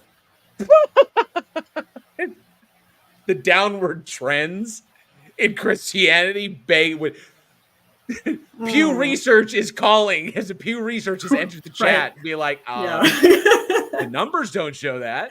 Right. Nons, that's on the rise, but hey, fucking feelings don't give a shit about your facts. So we'll talk about that and more today on Indie Thinker. Indie Thinker. It's so serious. Welcome to the show. My name is Reed Uberman. If you haven't subscribed before to the podcast, then please take a moment to do that right now. Make sure to leave a 5-star review. You can even like and share with others. And the reason I'd encourage you to do that is because each week on Indie Thinker, we try to bridge the gap between faith. He stole my channel concept. I was about to say, if you don't like Christian content, make sure to like and subscribe. Yes, yeah, thank you. I appreciate that. Thank you. I always fail to do that. Yeah, it's like, but yeah, like, dislike, share, comment, like that. All those interactions help with the algorithm, the whole YouTube thing. Thank you very much. And reason in order to show that the two are not in conflict with each other. No, they are in conflict with one another, my good friend. That's fundamentally incorrect because diametrically opposed. When the foundation of your ideology is faith. Okay, and the foundation of, I don't want to say like science, but if we're talking about like reason and faith, okay, reason is the eschewment of emotion. All right, that's what rationalism is, the eschewment of emotion. Faith is all about emotion. Okay, one appeals to what you feel. One appeals to what you feel. The other appeals to that which can be independently verified, regardless of your feelings. These are diametrically oppositional positions. That is why the two don't mesh. Okay? They can be complementary on a personal level. Okay? Which is why you can have like devout Christians like, Dr. Francis Collins, who is a devout Christian and yet fully understands that evolution is a fucking fact. So, head of the Human Genome Project, head of the NIH for 16 years. I'm going to go with the guy who helped to like map the human genome. I'm going to go with the guy who understands it. So, but yeah, they can be complementary, but they are at diametrically opposed. That's why Francis Collins himself stated in his book, The Language of God, direct quote, "Logic and reason will not get you to God. That requires a leap of faith." There you have it. Largely, I believe that conflict has been oversold by people who just have an axe to grind against Christianity, have a skepticism or something like that. Why would they persecution complex? Persecution complex, exactly. Is it possible, Reed, that maybe? Well, I'm not saying that the Christian church doing something wrong or the leaders in the church doing something wrong justifies not believing in a God. It's not really a justificatory path. I get that. Just because someone was wronged does not logically entail this specific thing. I understand that. But don't you think that plays a role into pushing people towards questioning. So just because someone may have an axe to grind because they don't like the church doesn't mean they're wrong in questioning and realizing that the whole thing is fucking suspect from the jump. It just took bad action on your faith's part to get them there. Right. Keeps them from clearly thinking about the ways in which Christianity has not only been beneficial to society and to individuals, but also to the pursuit of reason and discovery and advancement. I think Citation fucking needed, bro. What? Oh, just godless engineer in the back of my mind saying citation fucking needed. I need to get one of his shirts. I really do. I need to get one of his shirts. But my beard will block it. You won't be able to see it. But yes, citation fucking needed, because yes, there was a point in time in history when the Catholic Church, which was the reigning kind of like power there, the Catholic Church attempted to patron scientific endeavors because they believed that bridging that gap between science and religion would help the masses help to understand God better and God's plan better. The problem was it backfired on them when they put that money and that patronage there, and then all of a sudden, oh, these things aren't leading to God. Oh goodness. That was unexpected, and so that's what happened. So yeah, thank you, religion, for getting us thank you, religion, for enabling reasonable people, rational people to figure out why we don't need you. Sorry you signed your own death warrant on that. That's not our fault. Oopsies. Oops. The most robust and deep thinkers on the planet should be Christians, and when they are, the world is a better place. So that's what I try to achieve here on the show. Now, if this show has been beneficial to you in helping you achieve independent thought, then I want to highly encourage you to do something. Not only to subscribe, but also to subscribe to our newsletter. You can do that by going to the link on the screen right now, or going to the description of this podcast. Once you're Get to the subject matter. Come on, I gotta break it up. Subscribe to our newsletter. You will be able to access all sorts of exclusive, currently in production on right now, but then also you'll find ways to help support that work that we do here at I'm gonna try and I don't want to. If you'd like to see a document. Oh wait, no, come here. You can do that by going. Currently in production on right now, but then also you'll find ways to help support that film and the great work that we do here at Indie Thinker. If you'd like to see a documentary produced on the subject of fatherlessness, it has done a lot to clown itself, supporting us with your gifts. Oh, here we go. In the past, Christianity has done a lot to clown itself. God is doing a new thing, he's doing it. Hey, Scotty. Jesus, man. Why didn't he have the Jesus is my N-word? Why didn't he have that in here? Because that's one of the best. Wow. Have you ever seen that? No. You've never seen the Christian rap. No, I tried. It's awkward to me. It makes me cringe so hard that I need a physical thing in front of me to watch it, because I can't handle it. Live chat. Don't let me forget. We have to show Earl the Bible rap. Okay, we have to show Earl the Bible rap before we're done. Don't let me forget. Keep that in mind. We have to watch the Bible rap. But that's Bible Man. That's Bible Man right there. And the sword of the Spirit. I like big bubbles and I cannot lie. Satan, bite the dust. But it has endured despite many of the critiques that have been thrown its way. Somehow the 2,000-year-old faith continues to stick around and endure in the midst of the criticism and the mindless attacks. Mindless. Again, poisoning the well, not addressing the arguments at all. And you're not the only faith around there, boss. There's older ones that are still around. Hinduism, Buddhism, Taoism. I mean, Zoroastrianism is technically still around. There's a deluge, if you will, of faiths that are older than Christianity and are still hanging on. Okay, they may not have the number of adherents, but also keep in mind there, Reed, numbers of Christianity is dropping. Islam is actually outpacing you. Yeah. So take that leaps and bounds. By leaps and bounds. But it hasn't just stuck around. It's gone through the Enlightenment and through the God is Dead movement, through the 20th century, one of the bloodiest centuries in human history, and through the New Atheist movement to become even Oh, the new atheist movement. The Goodness. God is dead movement is. I think he's referring to. He's talking about Nietzsche. Nietzsche, yeah, like Nietzsche's whole like death of God, rise of the Uberman. But that wasn't. But that wasn't a movement.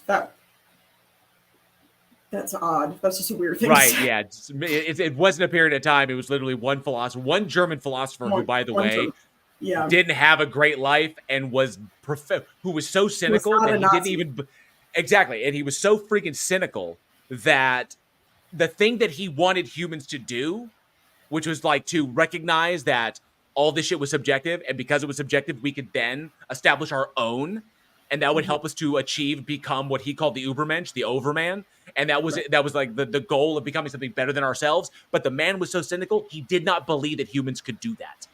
Right. So it's like, yeah, this is what we should. Sister that was the Nazi sympathizer that caused his work to be so beloved by Hitler and the Nazi Party. It wasn't Nietzsche himself. Jeff C says, if gods exist, I vote bringing the Olympians back. They made life interesting. Yes, they did. Yes, they did. You never know if that swan in your yard that's looking at you is just a swan. It could be Zeus. And he could be deep in his cups.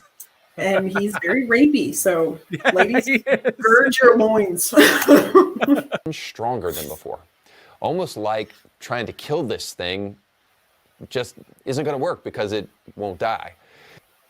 It eventually will, but he's just pointing out that breaking cult mentalities is a difficult thing. Getting people out of cults, like if you keep your people ignorant, as per like the Bite model, and ignorant people raise ignorant children, then yeah, you're essentially trying to break a cult. But from the trend, Christianity is dwindling. So this is not representative of reality in itself. Christianity is dwindling, especially fundamentalist Christianity is dwindling off badly. It has emerged as even more plausible the more advancements we make as a society. That's in terms of science and technology. Blessed be he. What exactly? We don't choose to live in this carbon spiral DNA world. We're born. Right. Are you suggesting that people like unalive themselves? I mean, to go up to your creator? Because that's fucked. Might want to clarify. Yeah, clarify that, or the mods will handle you. Because if you're pushing forward something like insane, then I don't want you here. Okay, right. So I'll give you ample evidence for this in just a moment. But first, allow me to suggest that our culture has been living such a prosperous and sheltered life that there is this impulse inside of all of us to act like a bunch of teenage girls, to shake our fist in daddy's face and say, you can't tell me what to do. You're not the boss of me anymore. So people are rejecting. So people like the issue that he's saying is that people are rejecting God. So that assumes that we all know that God exists and that we all Allah like Romans 1:18, and that we're just like defiant against God because we. I get it. He's speaking from the Bible here. I got that, but obviously he's implying that we all know, and he hasn't demonstrated that to be the case. He's just arguing from his cult manual. So right. Yep. Barnaby Wild, good to see you. Thanks so much for being here. Yehooligan says, you should come back when Jail does a Stage of Reason live stream. Yes, Stage of Reason will be July 21st. July 21st at 9:30. You'll get the notifications if you're subscribed here to the channel. I do that once a month. I may expand that out in the future, but once a month, Stage of Reason over on the Politics Discord. You can check out any of the previous Stage of Reasons on in my channel. You can get the link to the Politics Discord from there. But I do it every third Sunday of the month. So July 21st, maybe you want to pop in. You and I can have a chat. You can come up on stage. We'll talk. Okay, yeah, we'll hash it out. It's a good time. Yeah. The petulant and childish arguments that often come out when we talk about the subject of religion and Christianity in particular are stunningly ridiculous, to say the least. Really? It's an indication, really, of how stuck in the past we can become on the issue of religion, because there are advancements that are taking place right in front of us that continue to push us closer to a theistic worldview. And I'm very curious as to what he's referring to, because I don't know what what are you pointing at? And if you're willing to pay attention to that and be honest with that, I think you're... Oh, So it's automatically assumed that if I don't accept what you're going to say, that I'm not being honest. Is that the implication here? Dishonest motherfucker. Just make your argument and lay it out. Preamble. Right. The preamble to say that if I this is exactly the same kind of shit that and I hate to bring it up again, is that Trump does. If I win, it was legit. If I lose, it was a conspiracy. Fixed. Yeah. It's exactly. If you accept what I think, then I win. If you don't accept it, then you never wanted to accept it. And I win again because you're just proving your dishonesty there. Bullshit. You're ignoring the logical possibility. Reed, you're ignoring the logical possibility that you could be wrong. That is a logical possibility. Okay, you're simply throwing that out the window. Okay, and then just poisoning the well with your Morton's fork. Okay, this is the same shit that's directly out of the Bible. For those not familiar with the Morton's fork, it's a heads I win, tails you lose scenario. It's very, very simple. The idea came across when, I believe, without looking it up, it's an economic plan. Is that the idea was to get money from the populace, to get money from the peasantry, or like this, and to justify an increase in taxes. Okay, and the question was like, if the peasantry is spending money like regularly, then they have money to spare, and then you can increase taxes. But if they're not spending money, they're hoarding money, they're saving it, which means they have money saved up, which means you can increase taxes. It's either way, I win. Okay, heads I win, tails you lose. It's called a Morton's fork. All right, and essentially this is what the Bible sets up. Christianity sets it up that if you accept what I'm saying and you believe what I'm claiming to you, then you validated my faith and I win. But if you reject what I'm saying, if you disagree with what I'm doing, or if you try to rebut it, or you rebuke me, or you ignore me, then that's what the Bible tells me tells me that to expect that to happen. And because the Bible confirmed that, my faith is validated. Either way I win, even when I fail. Because you can't fail. That's the whole setup. That is cult mentality. That's cult thinking. You'll like today's show. If we're willing to get unstuck out of our own head, we probably will come to the realization that two of the biggest lies concerning religion have all but been proven a laughingstock. Now, there's many more, but at least two that I want to talk about that are probably some of the most prominent in society today. And any guesses on what they might be? Because I haven't actually sat down and watched this whole thing yet. So it's going to be a surprise to me. I'm curious. No, I mean, there's so much to choose from that my brain is just sort of like, you know. Now these guys, they typically will refer to like four basic arguments. They'll either be the teleological, the ontological, the moral, or the moral argument, teleological argument, or the transcendental argument. So transcendental, transcendental, teleological, ontological, or morality. That's the four things they typically go to. Now, a big one, and yes, B.S. Lewis just brought it up. POE and hidden essence. So it's possible that I immediately think the problem of evil, he's going to bring that up. That's what I think. And I think he's going to bring up the problem of evil and hidden essence. So divine hiddenness is an interesting one because it actually goes towards an argument for why atheism is justified, which is really, really compelling. But we'll see if he goes there. And hey, Raven Darkstar, good to see you. And like a good neighbor, I am here to help you see past those lies. But first, I want to help you see through them with the help of Tucker Carlson. Evolution.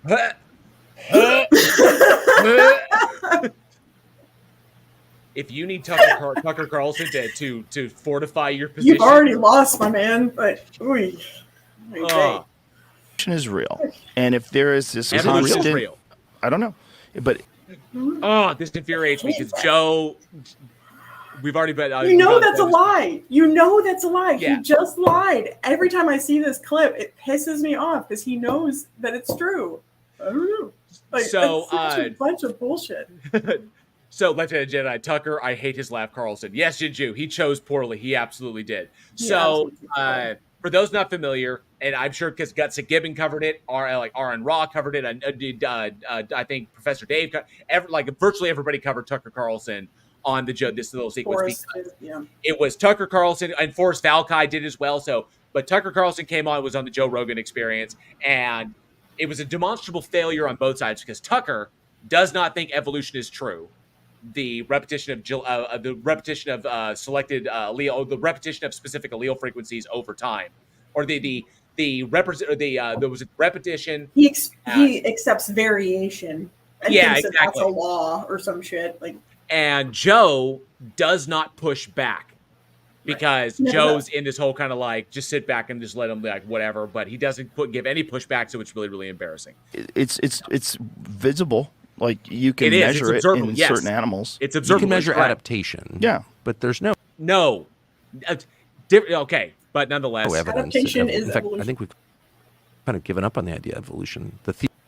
no, we haven't. It's called modern synthesis. Tucker has no idea what he's fucking talking about. theory of evolution as articulated by Darwin is like kind of not. Okay, I get that because Darwin's concept is 112 years old or some shit like that.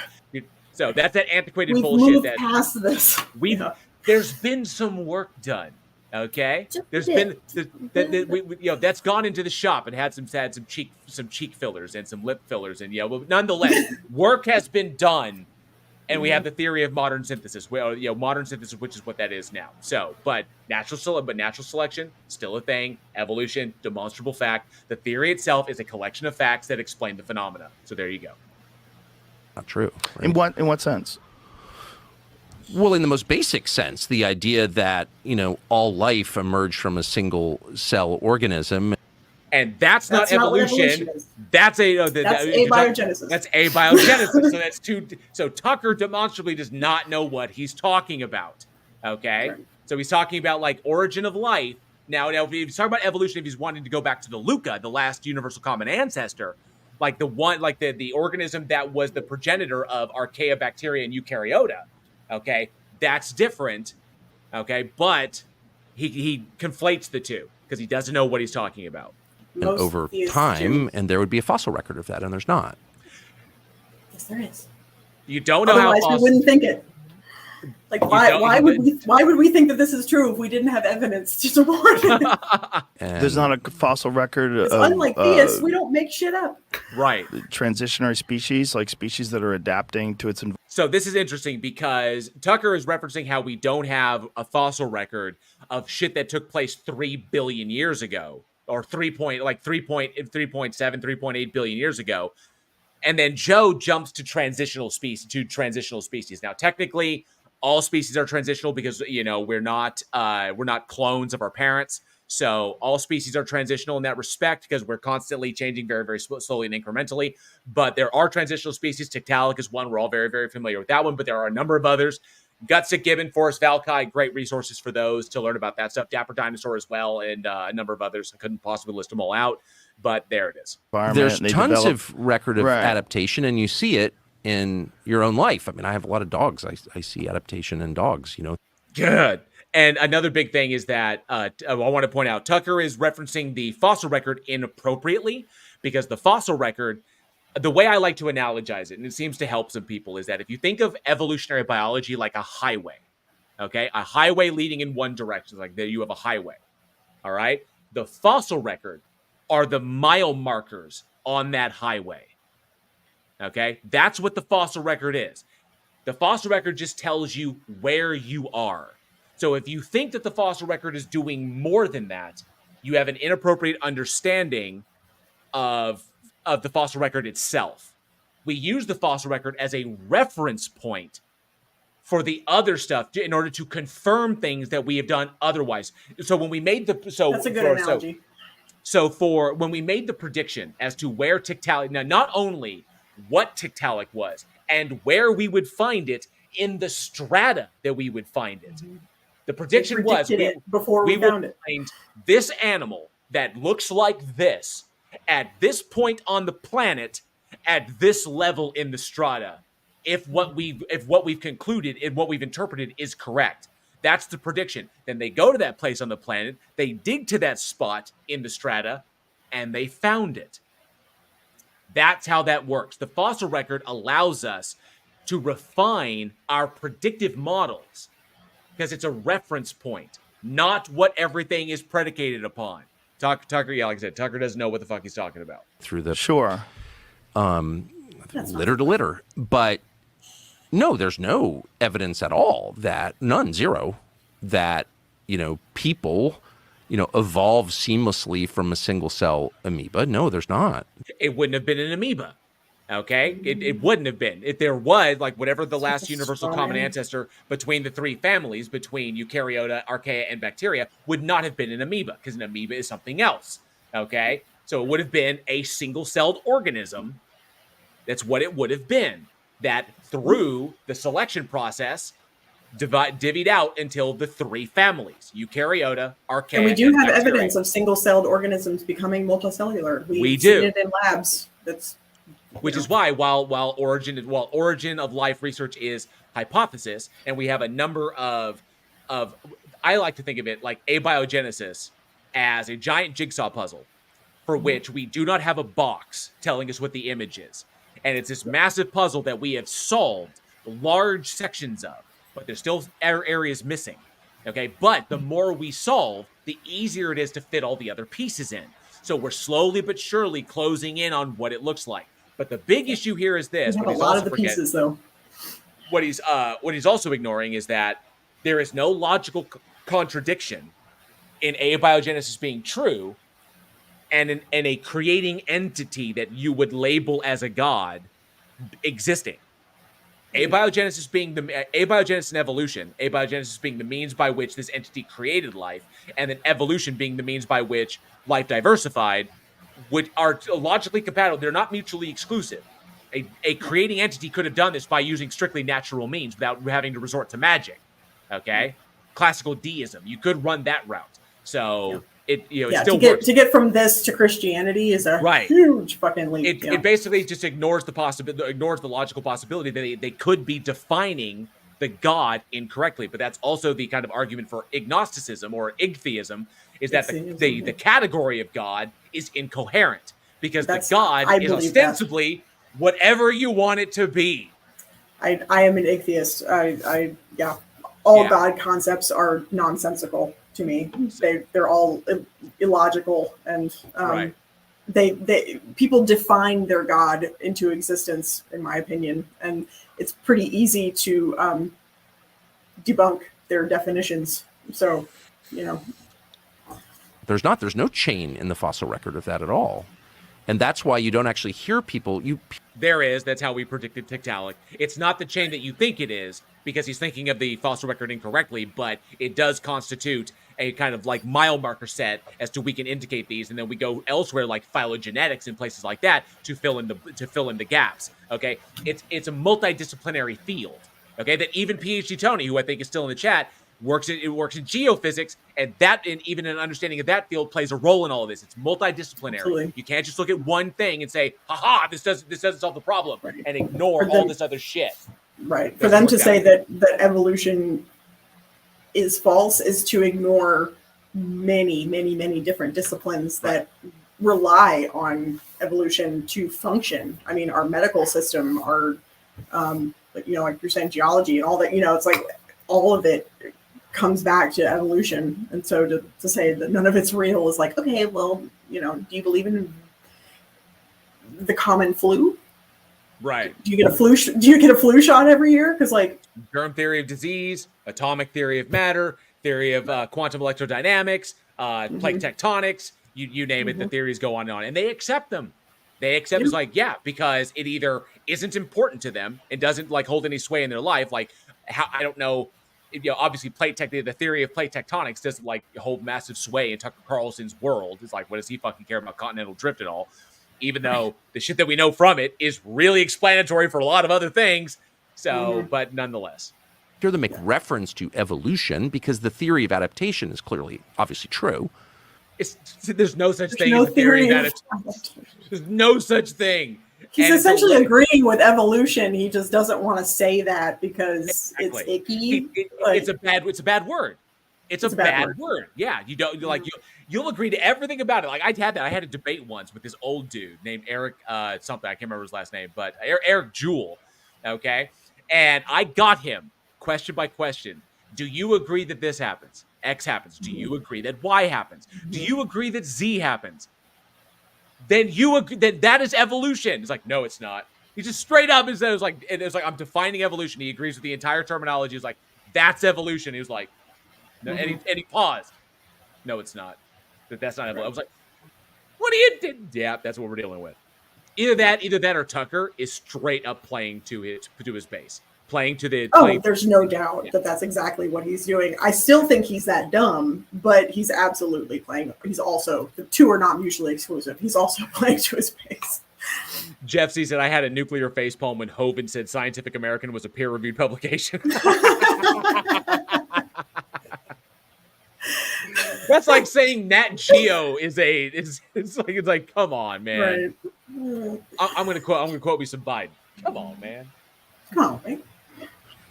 But Darwin's theory's totally that's why it's still a theory almost 200 years later, you know. Just slap him. Yes, doesn't know what a theory is talking about theories as though they're hypotheses. No, we've not found that at all. Yes, we have. And I can't even guess. I mean, I have my own theories on it, but they're not proven. What are your theories? God created people. God did it. You know, just God did it. God did it. No mechanistic explanation whatsoever. Just God did it. Distinctly. And animals. Magic. I mean, I think what every person on Earth thought until the mid-19th century, actually. So you admit to subscribing to antiquated thinking, like literally to like, we thought it was this, and then we found out it was wrong. So we realized that we moved on to what was demonstrated to be true. So yes, Tucker Carlson openly admits to thinking like he's living in the with Bronze Age goat herders. Yeah, fucking ridiculous. Like, can we move like all these another one of my guilty pleasures is watching Young Earth creationist debate. I just don't understand how, like, why do you want to adhere to the texts of Bronze Age goat herders? Why? Like, what? You know, I get that, you know, the God thing and whatever, but like, the Bible is not a scientific text. It's never tried to be. It's never been, you know, thought of that way until these Bible literalists came along and were like, oh no, this, you know, but like, why force something to be something it's not? I don't get that. Yes. Just let it be a storybook. Left-handed Jedi says he believes in Bronze Age myths. He absolutely does. And Dana Cooper says Tucker needs to hashtag Kindle that shit as far as what a scientific theory is. Yes, that's the new. I don't know. Yeah, you heard me and Jefferson talk about it. You need to Kindle that shit. Kindle that shit, Tucker. Right, but it's not a new idea. Oh, I hate that laugh. I fucking hate that laugh.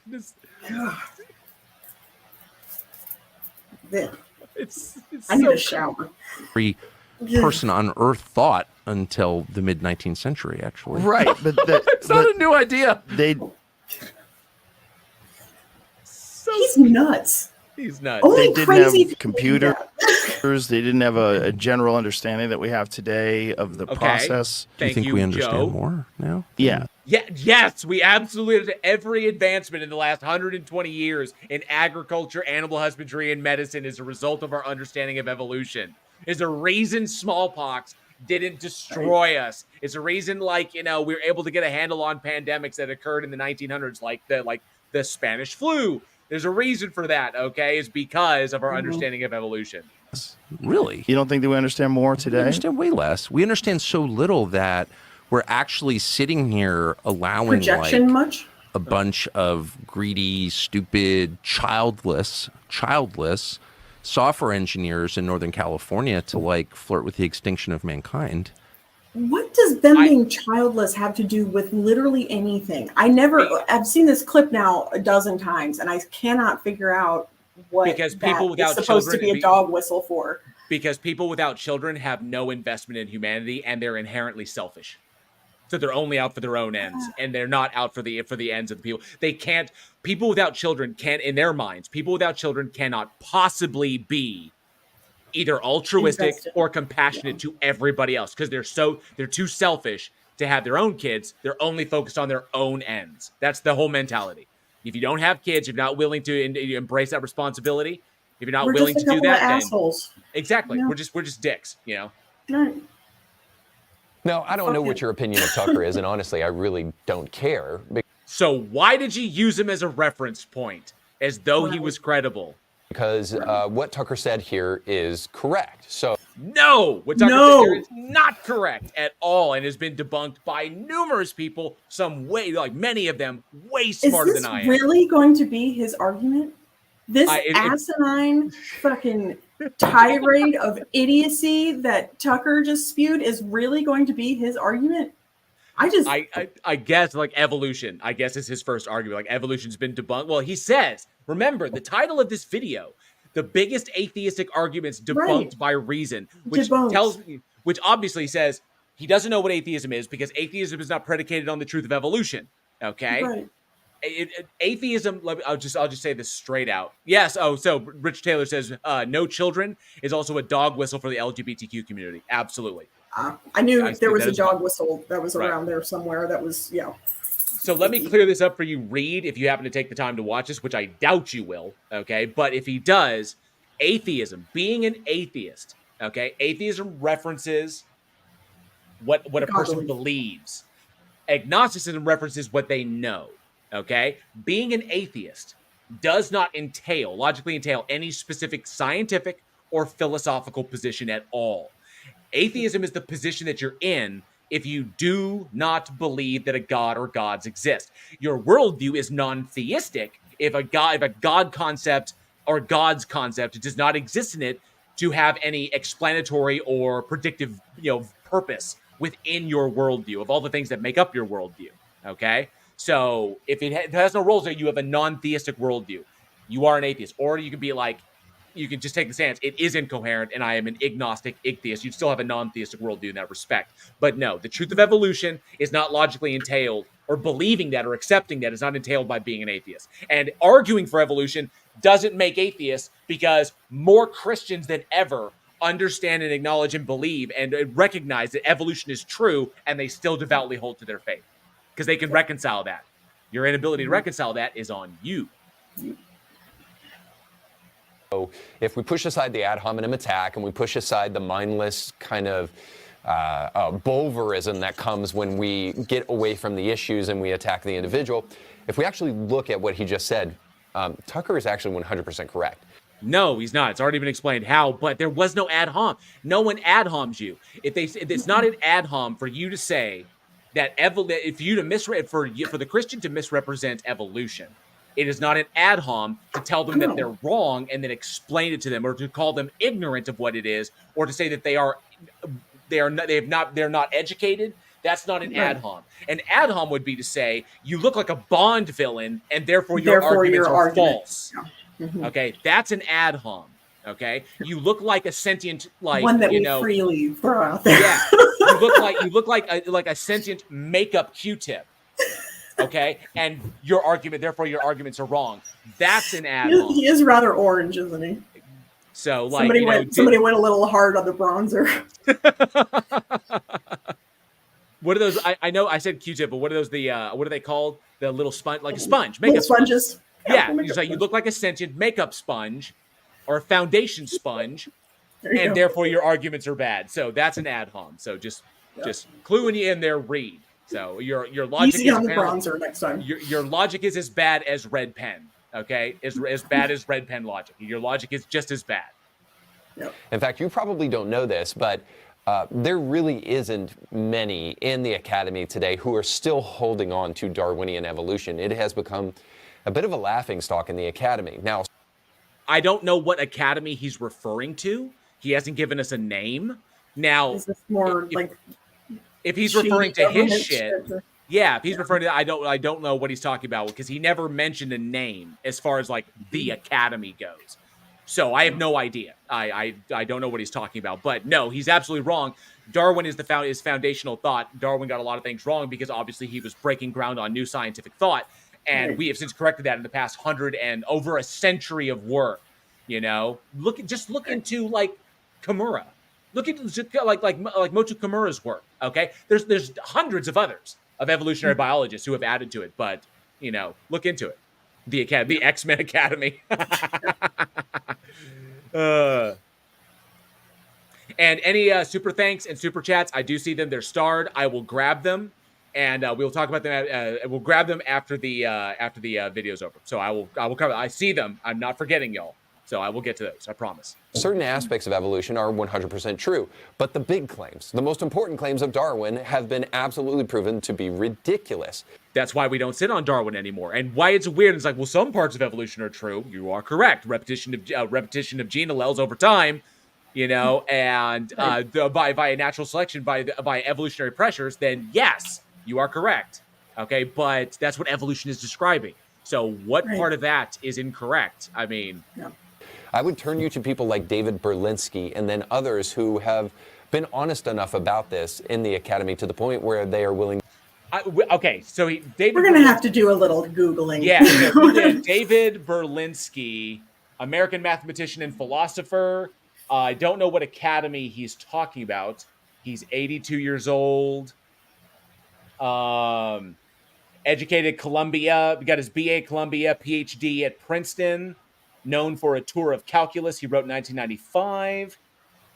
Thesis was The Well-Tempered Wittgenstein, which is cool because Wittgenstein is one of my favorite philosophers. Discovery Institute. An opponent of evolution, he is a senior fellow of the Discovery Institute Center for Science and Culture, an organization which promotes the pseudoscientific idea of intelligent design. So he works for the Discovery Institute. There you go. I don't know why he called it an academy because it's the DIC is what it is. Discovery Institute Center for Science and Culture. So he professes to be a skeptic about evolution, but he disavows belief in intelligent design. So he's not even going for intelligent design, but he just thinks evolution is wrong, which, probably he's paid to because that's what the Discovery Institute does. So I guess when Reed here is mentioning the academy, he's talking about the Discovery Institute. Okay, so we got that solved. To say we should ask for forgiveness for the day that we ever mentioned Darwin's name. Now, many of you, this will come as a surprise because you thought to yourself, well, this is an iron law. Of course, Darwinian. Oh, yes, Brilliant brings up, so a mathematician denies evolution. Amazing way to keep it in the field. Yes, It's weird, right? Super relevant. Yeah, super relevant. And evolution is 100% real and true. It is. Now, you're only about 20 years late to the party because, again, the vast majority of scholars are willing to accept at this point in time that, yes, adaptation, in other words, microevolution, does take place. Yes, the microevolution, macroevolution bullshit. Yeah, I knew that was coming. Yeah, this is the same bullshit nonsense that they put forward, trying to basically say that we are misidentifying adaptation as this in order to justify the young Earth creationist position and the whole kinds argument and shit like that. Because they have to believe in hyper evolution for there to be a Noah and the dispersion of the animals and all of that kind of shit. That a new species would have to be created like multiple times a day for that to actually be a thing. Yeah. So they have to believe in hyper evolution in order to do that. But yeah, the created kinds and the Barrowmans and all of that. Right. Nonsense. Oh, and by the way, Reed, just to clarify for you, or for anybody else who would like to know, if you are interested, and I'm not going to lie, this is kind of gross. So there is a thing called CTVT, which is canine transmissible venereal tumor. CTVT. Yeah. It is a transmissible venereal tumor, or it's also called sticker sarcoma, and it is a transmissible cancer that affects dogs. The reason I bring up CTVT and wrote in notes name says dog dick cancer. It's what it is, dog dick cancer. The reason I bring this up is because CTVT is canine DNA, but it is not the DNA of the host. It is literally a dog that became a parasitic transmissible cancer. Mm-hmm. So CTVT is canine DNA, and it is not of the host because it infects other dogs. Your kind argument is destroyed. Okay? So there you go. Now I need to go hug my pup. Yes. Yes. I've got mine sleeping underneath me. Adaptation within species 100% takes place, just as Tucker says here. However, there is zero evidence for the kind of speciation that Darwin talks about on a macro level. Incorrect. Patently false. Patently false. Speciation, and even though, and JK, sorry, not JK. I said JK, but Forrest Falki. Forrest Falki will indicate that the line where we draw the speciation line is way blurrier than we generally talk about. So there is way that whole like setup right there. Super messy. It's super messy. It is not like these fine ass lines, because genetics doesn't work that way. Genetics doesn't play like these hard ass like right. Yeah, Christians want there to be like boxes where straight lines and columns. They're very German that way. Einstein. They want it to be separate, and that can only make sense in this because they live in a black and white sort of universe where it's like this is good, this is bad, and they can't see the nuance. This is what happens. People like this. This is what happens when you talk about shit you have no idea what you're talking about. So. Right. Because who is this person, and where's his degree? Richard Taylor says, just look at the hyena. Looks like a dog. Is actually more related to the cat, and it is. Mm-hmm. In other words, the idea that all beings came from one single cell, or that all of these species just came from one place, and all we have to do is find where that one single cell came from, and then we can prove where all life came from. Well, we're not going to be able to like go back and watch the event as it took place, but we could potentially replicate it so we'd understand how it happened. Abiogenesis, and like the development of this, and like the early development of that initial signal of the LUCA, the last universal common ancestor, and its dissemination into like, and how it diverged into eukaryote, archaea, and bacteria. We could potentially do that. We could potentially recreate that if we could figure out what the circumstances were and all the little moving parts. There are a number of great working hypotheses on this. Maybe one day we'll figure it out. Maybe one day we won't. But guess what? Not knowing is okay. Right. So. And it doesn't mean that magic did it. Shovelhead Steve says, to butcher a line from MC Toon, gotta lie to preach. Absolutely. Mm-hmm. Yep. Gotta lie there is no evidence for that would be an understatement. There is evidence for that. It's called phylogenetics. Genetics. Welcome to get up to speed. Get up to speed, Reed. Right. You're way behind the times. Just sign to a biology. And as I've said before, you can go look this up for yourself. I've already tried to provide a little bit of sourcing for you, but look at species. You provided Discovery Institute. You provided nothing. Nothing. You said Darwin and Discovery Institute. That's all you've given up, Reed.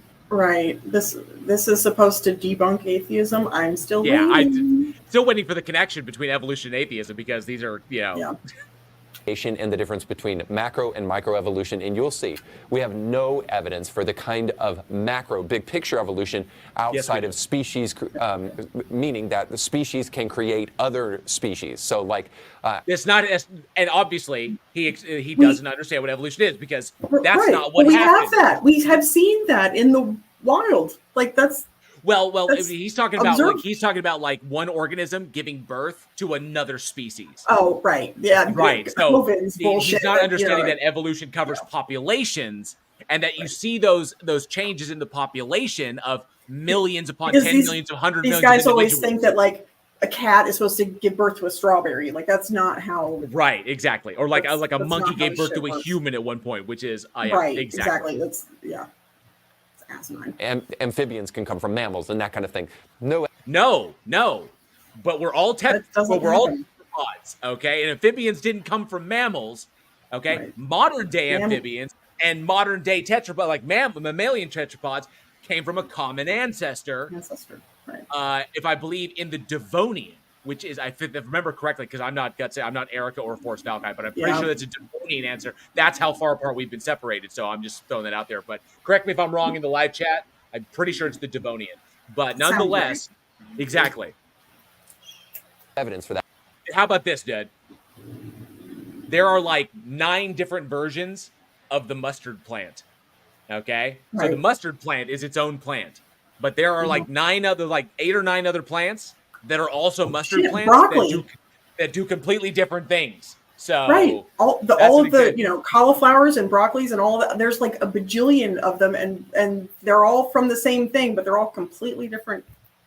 It's just, What is the I can't remember there was a picture of it. I used to have it, and if I remember correctly, it was the breakdown of all the different. Oh, there it is. It is wild mustard plant. Okay.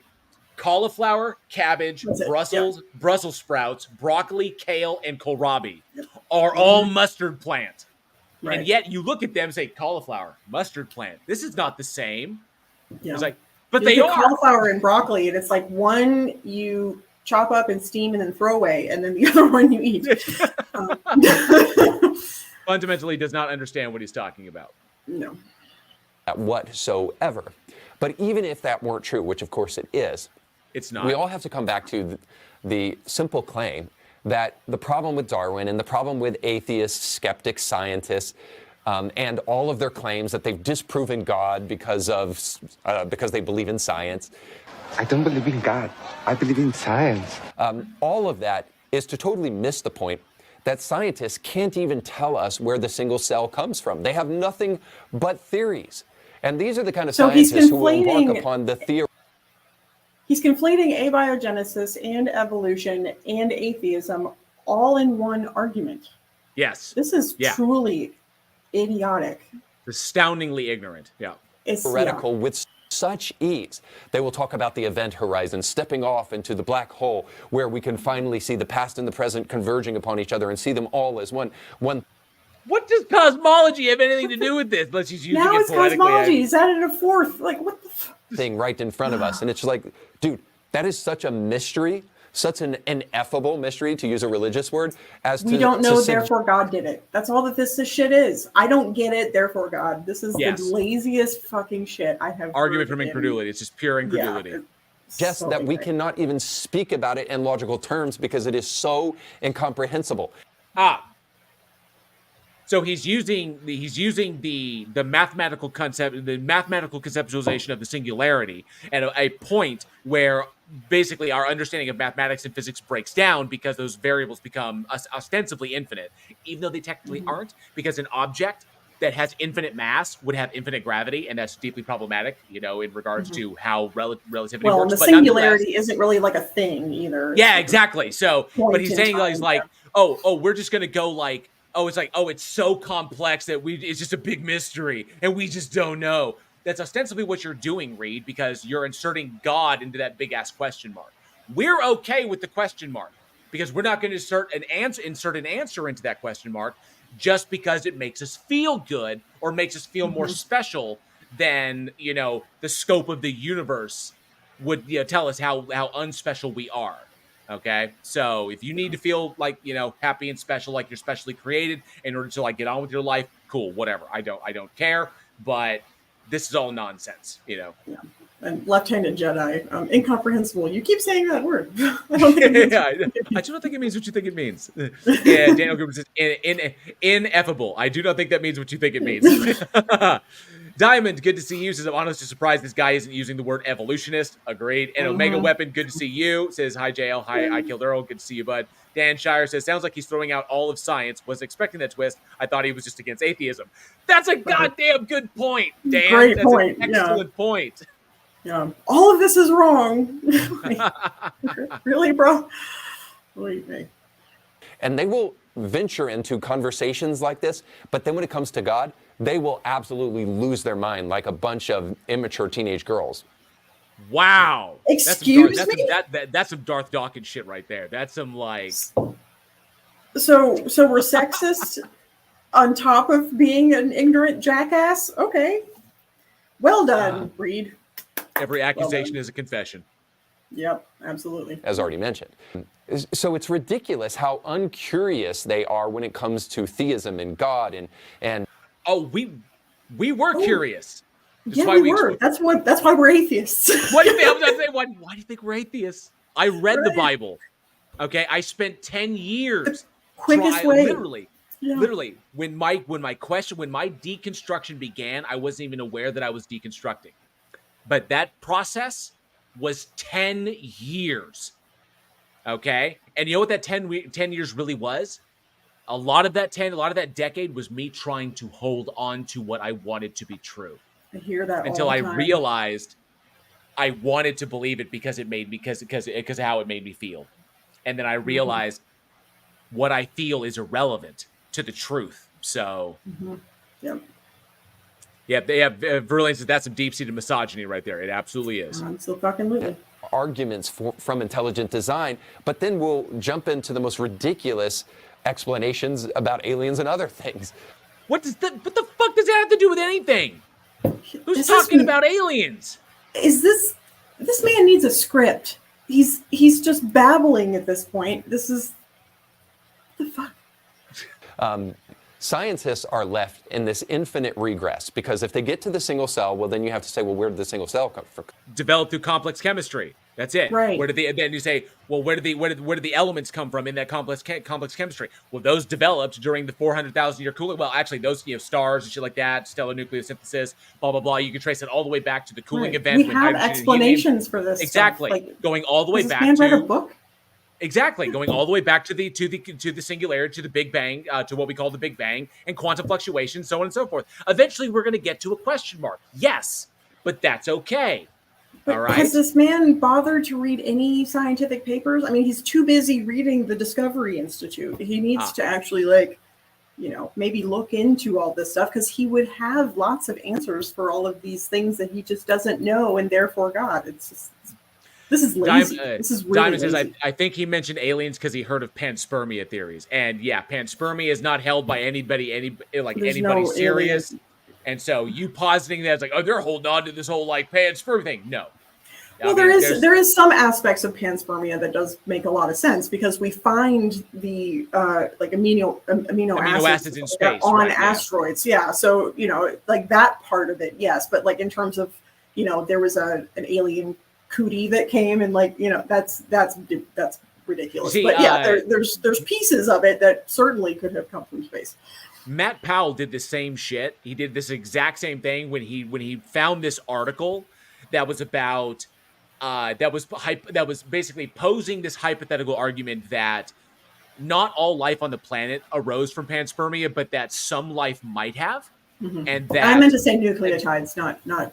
And that octopi, that the octopus might have been an organism that was seeded via panspermia because its body plan is so wildly different than so many other things, and it's relegated to such a small part of the animal kingdom that because of that under the conditions of the Earth, it might have come up with that DNA in and of itself. But I mean, there's nothing to really go there, but it was trying to explain why this incredibly unique looking organism developed when everything else in the ocean looks pretty much similar fish wise and crustaceans and shit. But the octopus, this invertebrate, where did this go? So it's a goofy article. It's completely hypothetical. Nobody holds it to being true.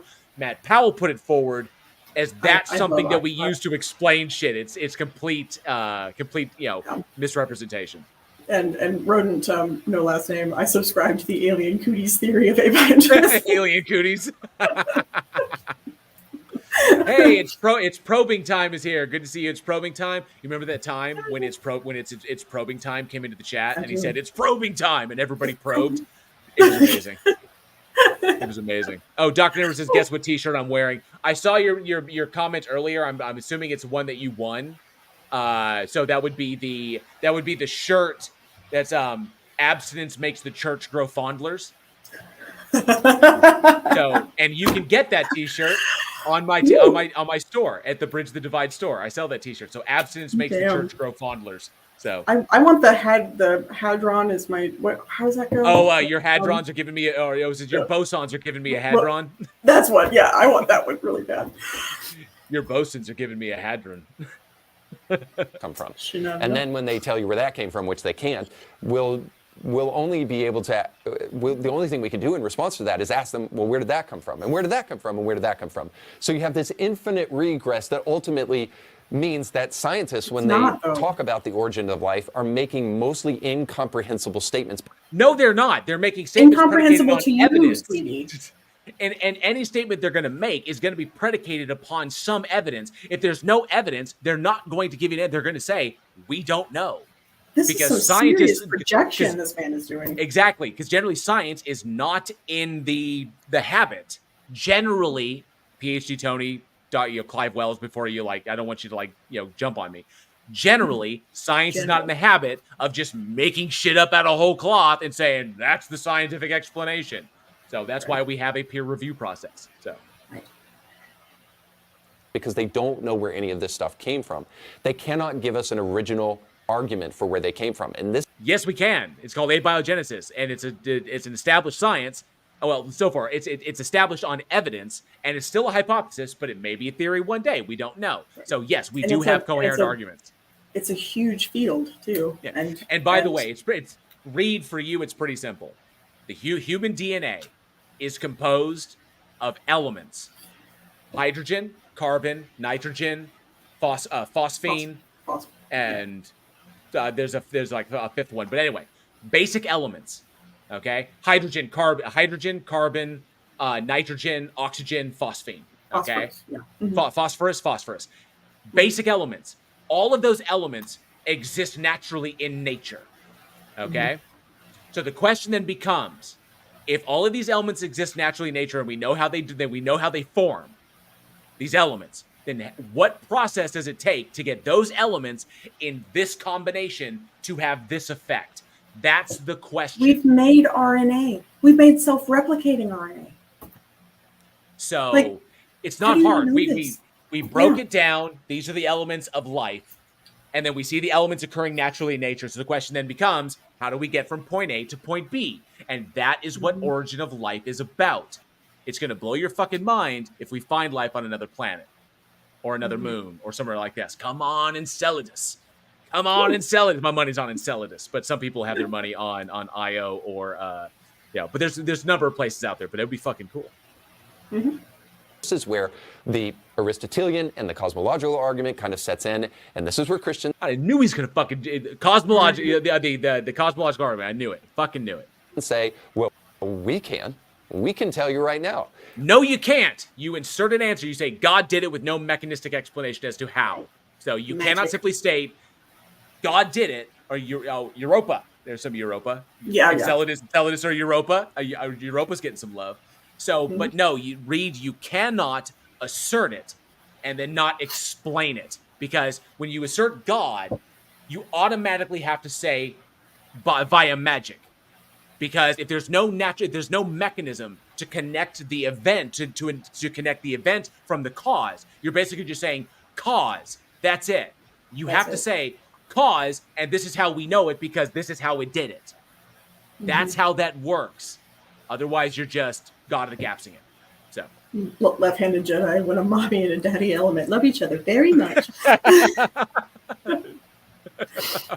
If an apologist is talking, an apologist is lying. Period. Thank you, Skeptic Sinister, and good to see you. Oh, Probing Time says my money is on Europa. So, but Omega Weaponry, but causation requires space-time in order to happen in the first place. Exactly. These are temporal events, one after the other. For there to be an after or a before, it must be a temporal. That's temporality. So if you're saying that a thing existed in no time and no space, okay, outside of space-time, then there can't be a before and after. So you have to redefine what space-time is in order to redefine what our understanding of time is, so that you can say that a thing occurred.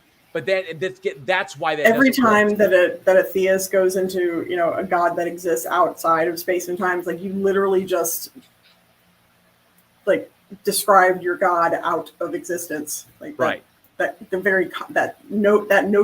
concept makes absolutely no sense. It's really nonsensical. We can tell you that there is an infinite regress if there isn't a first cause.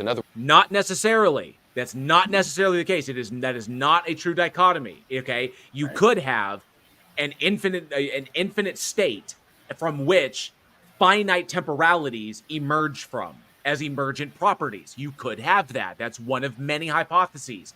We just don't know yet. You are asserting X, therefore Y. Well, how? Well, I don't know. God did it. That's your explanation, which is bullshit. So. words, it keeps on going and going and going, and ultimately you're not saying anything if it keeps on going. You would be saying something, because even if it was an infinite regress, there's still explanation, so it's not an argument.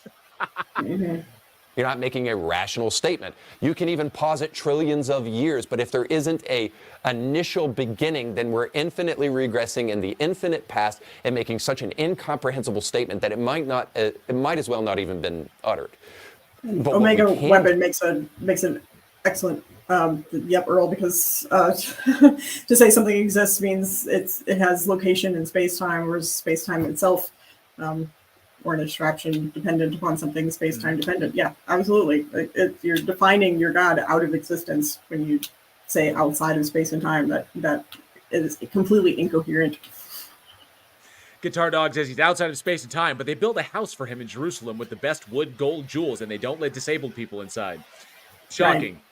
Right. Yeah. Is we as Christians can posit a first cause that started all of these things. Posit. You can't justify it. That's the point. You can posit it. You can posit fucking rainbow. You can posit fucking unicorn fart. You can't justify it. That's the point. Lisa the Rainbow Giraffe. Leaf be upon her. Yes. Leaf be, more hen. Or if I want to go like, Pastafarian, fucking raw men, raw men, bitch. Right. Okay, because Flying Spaghetti Monster is far better than your God. But here's the reality, Reed. You can posit whatever the fuck you want. You can't justify it. We can justify it, even though we can justify the hypothesis because we have evidence to support it. It's that simple. Into motion. And the more we see in the scientific world, the more this becomes more plausible. No. Now, before you show us that you're still stuck 20 years in the past, please do some research on this. Why does he keep saying this 20 years in the past shit? Like, I have no idea. He is living 20 years in the past because he obviously has not read any of the research. If he had, he wouldn't be making these asinine, ignorant comments like this. Yeah. Again, like projection much? Like that's all that this video has been the entire time. I don't know it, therefore nobody knows it. Zachary Hooper says it's hard to listen to this and the Humpty Dance by Digital Underground at the same time. I get that, bud. Legend of Jedi says, he's 4,000 years in the past. Agreed. Yes. Right. He probably, and it's Discovery Institute, so he thinks that the biblical flood, the Noachian flood occurred. He believes the flood happened. Oh, absolutely. So, I encourage you to read the book. Okay, so his first argument, like the first thing he thinks debunks, the biggest atheistic arguments debunked by reason. So the first one he posits is evolution, okay, which is it's just like fundamentally fallacious on its face. It's just fallacious. So fail number one. Is atheism dead? And look at the scientific discoveries. Look at the Big Bang Theory. Look at the Hubble telescope and how we believe that the Earth started from an original standpoint and has been growing ever since. No. Again, he's 20 years in the past. Why is he saying Hubble? I don't know. And he just James Webb exists. He's referencing geocentrism as well, that the Earth is the center point and everything. Wow. Is he a flurf too? He might be. And with that expanding universe, we can say that the universe started at a specific time. There was a first cause. And then you have to ask yourself, who started the first cause? Even if it was that case, it doesn't necessarily entail that it is an entity that did it. Right. Okay? It doesn't. It is not like, if it was that there was a first cause, you then have to pause. If you're going to posit that first cause is an entity with intentionality, you then have to demonstrate that the thing exists and then demonstrate how it did it and then provide the predictive model that backs that up. And you cannot do that. So it is just circular reasoning and God of the gaps. It's all it is. Mm-hmm. What was the origination of the first cause? If there was a bang, well, who banged it? There was no bang, you fucking moron. It wasn't a bang, you idiot. It wasn't an explosion. I mean, you get the point of what I'm saying here. Well, actually, no, we don't. Well, we understand that you're full of shit. We understand that he's full of shit, and he has no idea what he's talking about, and he's just like, spewing fucking lies and shit. So yeah, I mean, I get that. Or he could be completely fucking ignorant. Robert Biter says, "I banged it." You did, Robert. Yeah, you did. You did it. Just simply this. if we are to be logical about this and not just let our preconceived notions influence our thinking. Poisoning the well again, because the preconceived notions that he is referring to are people who already, that he's saying that people that reject the theistic claims are those that already have a pre-existing bias against it being a god. So he's, once again, this is a subtle reference back to the book of Romans, in the sense that we all know it and we're just denying it in our unrighteousness, that we just deny it because we love sin and shit like that. This is that fundamental bullshit where they are basically gaslighting non-believers. They're basically gaslighting non-believers for their believing audience. Okay, instead of like trying to engage and figuring out why we don't accept these things, they're just going to go with their Bible. That's why that's why it's bullshit. It's poisoning the well. That's all it is. So there's no bias there. We don't start from what we want to believe or what we hope is true. We don't start from what we want to be true. Theists do. Exactly. We do not start from what we want to be true, what we hope to be true. We start from the evidence and then try to figure out what is true from there, regardless of what we feel. That's why we have a process that eliminates bias, which you don't, because you're in an echo chamber. Start with the conclusion and then work. Exactly. Start with the conclusion and try to fit the evidence to fit your conclusion. Then we have to be willing to allow and to consider religious conversations in the midst of the conversation about the origins and the creation of the universe. And until cool, demonstrate your God exists, and you'll have a place at the table. Until then, you don't. It's that simple. Bring it on, bitch. That's why these are theological claims and not scientific claims. Intelligent design becomes more and more plausible. It does. So, it's not at all. All that to say that intelligence is all around, and we see the earmarks of it if we are willing to look. And so we don't. We don't. And if there was a designer, the is designer this a was look at the trees? Is he about to do it? Might be a look at the trees. So the evolutionary lie that we've heard so long, that we've been taught from the moment we were kids in public school, because of, frankly, activist atheists who said. And now he's talking about people like, the Kurtzmiller, Dover, like the Dover decision, and then the Scopes Monkey trial and shit like that. Basically teaching science and not religion, because the Bible is not a scientific textbook. The Bible is not a historical textbook. It is a religious textbook, and that's what that is. So yeah, he's just pissed about that. You can't teach creation in school. You got to teach this flawed theory that now most scholars say is totally debunked. It's not. That is a bald-faced fucking lie. That is a bald-faced lie. He knows it's a lie. That is a violation of your 9th commandment. Shame on you. You're a bad Christian, Reed.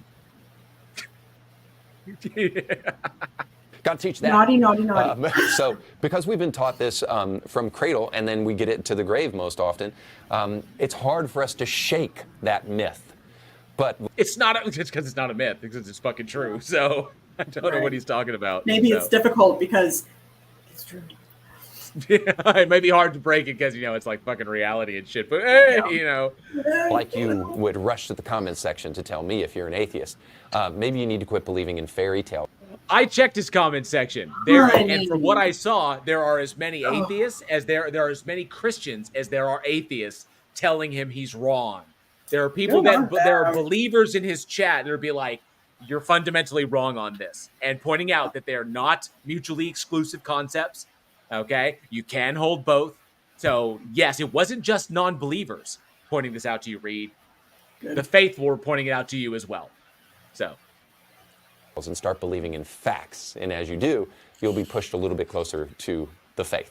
All right, let's go to one final lie that I think has been totally. Well, he only told one. He's only told one, which was evolution, and around there. Evolution, he referenced Abiogenesis, and that's all fucking debunked and shit. So you haven't debunked 4 different fields of science to make exactly straw man science in order to debunk something that is not even like related to like atheism and what itself. Because I'm not an atheist, because I understood evolution when I was a Christian.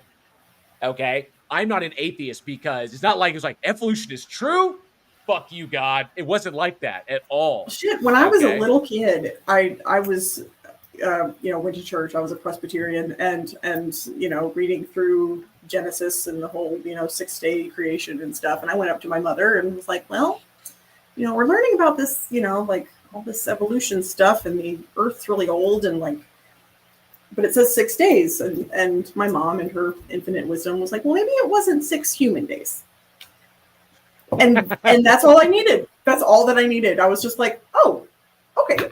maybe it's just God days, and like, you know, God days can be like really big, and you know, so that was the logical contradiction that I, you know, was having difficulty with, and that's all that it took to make, you know, so that I could believe what I was learning in school, and also, you know, be a Christian still. So it's not hard. I believe that I heard that before as well. I believe that's a post hoc rationalization, and I'm talking about, I was like, you know, 7 years old. Oh and yeah. But it this wasn't is my until mother I was explaining. This is my mother explaining to me, like, so that my little bitty baby brain could, you know, like, if I could figure that out at 7, like, you know, and to reconcile it took them, me. you know? I was much older when it suddenly it occurred to me. I was like, wait, hang on a sec.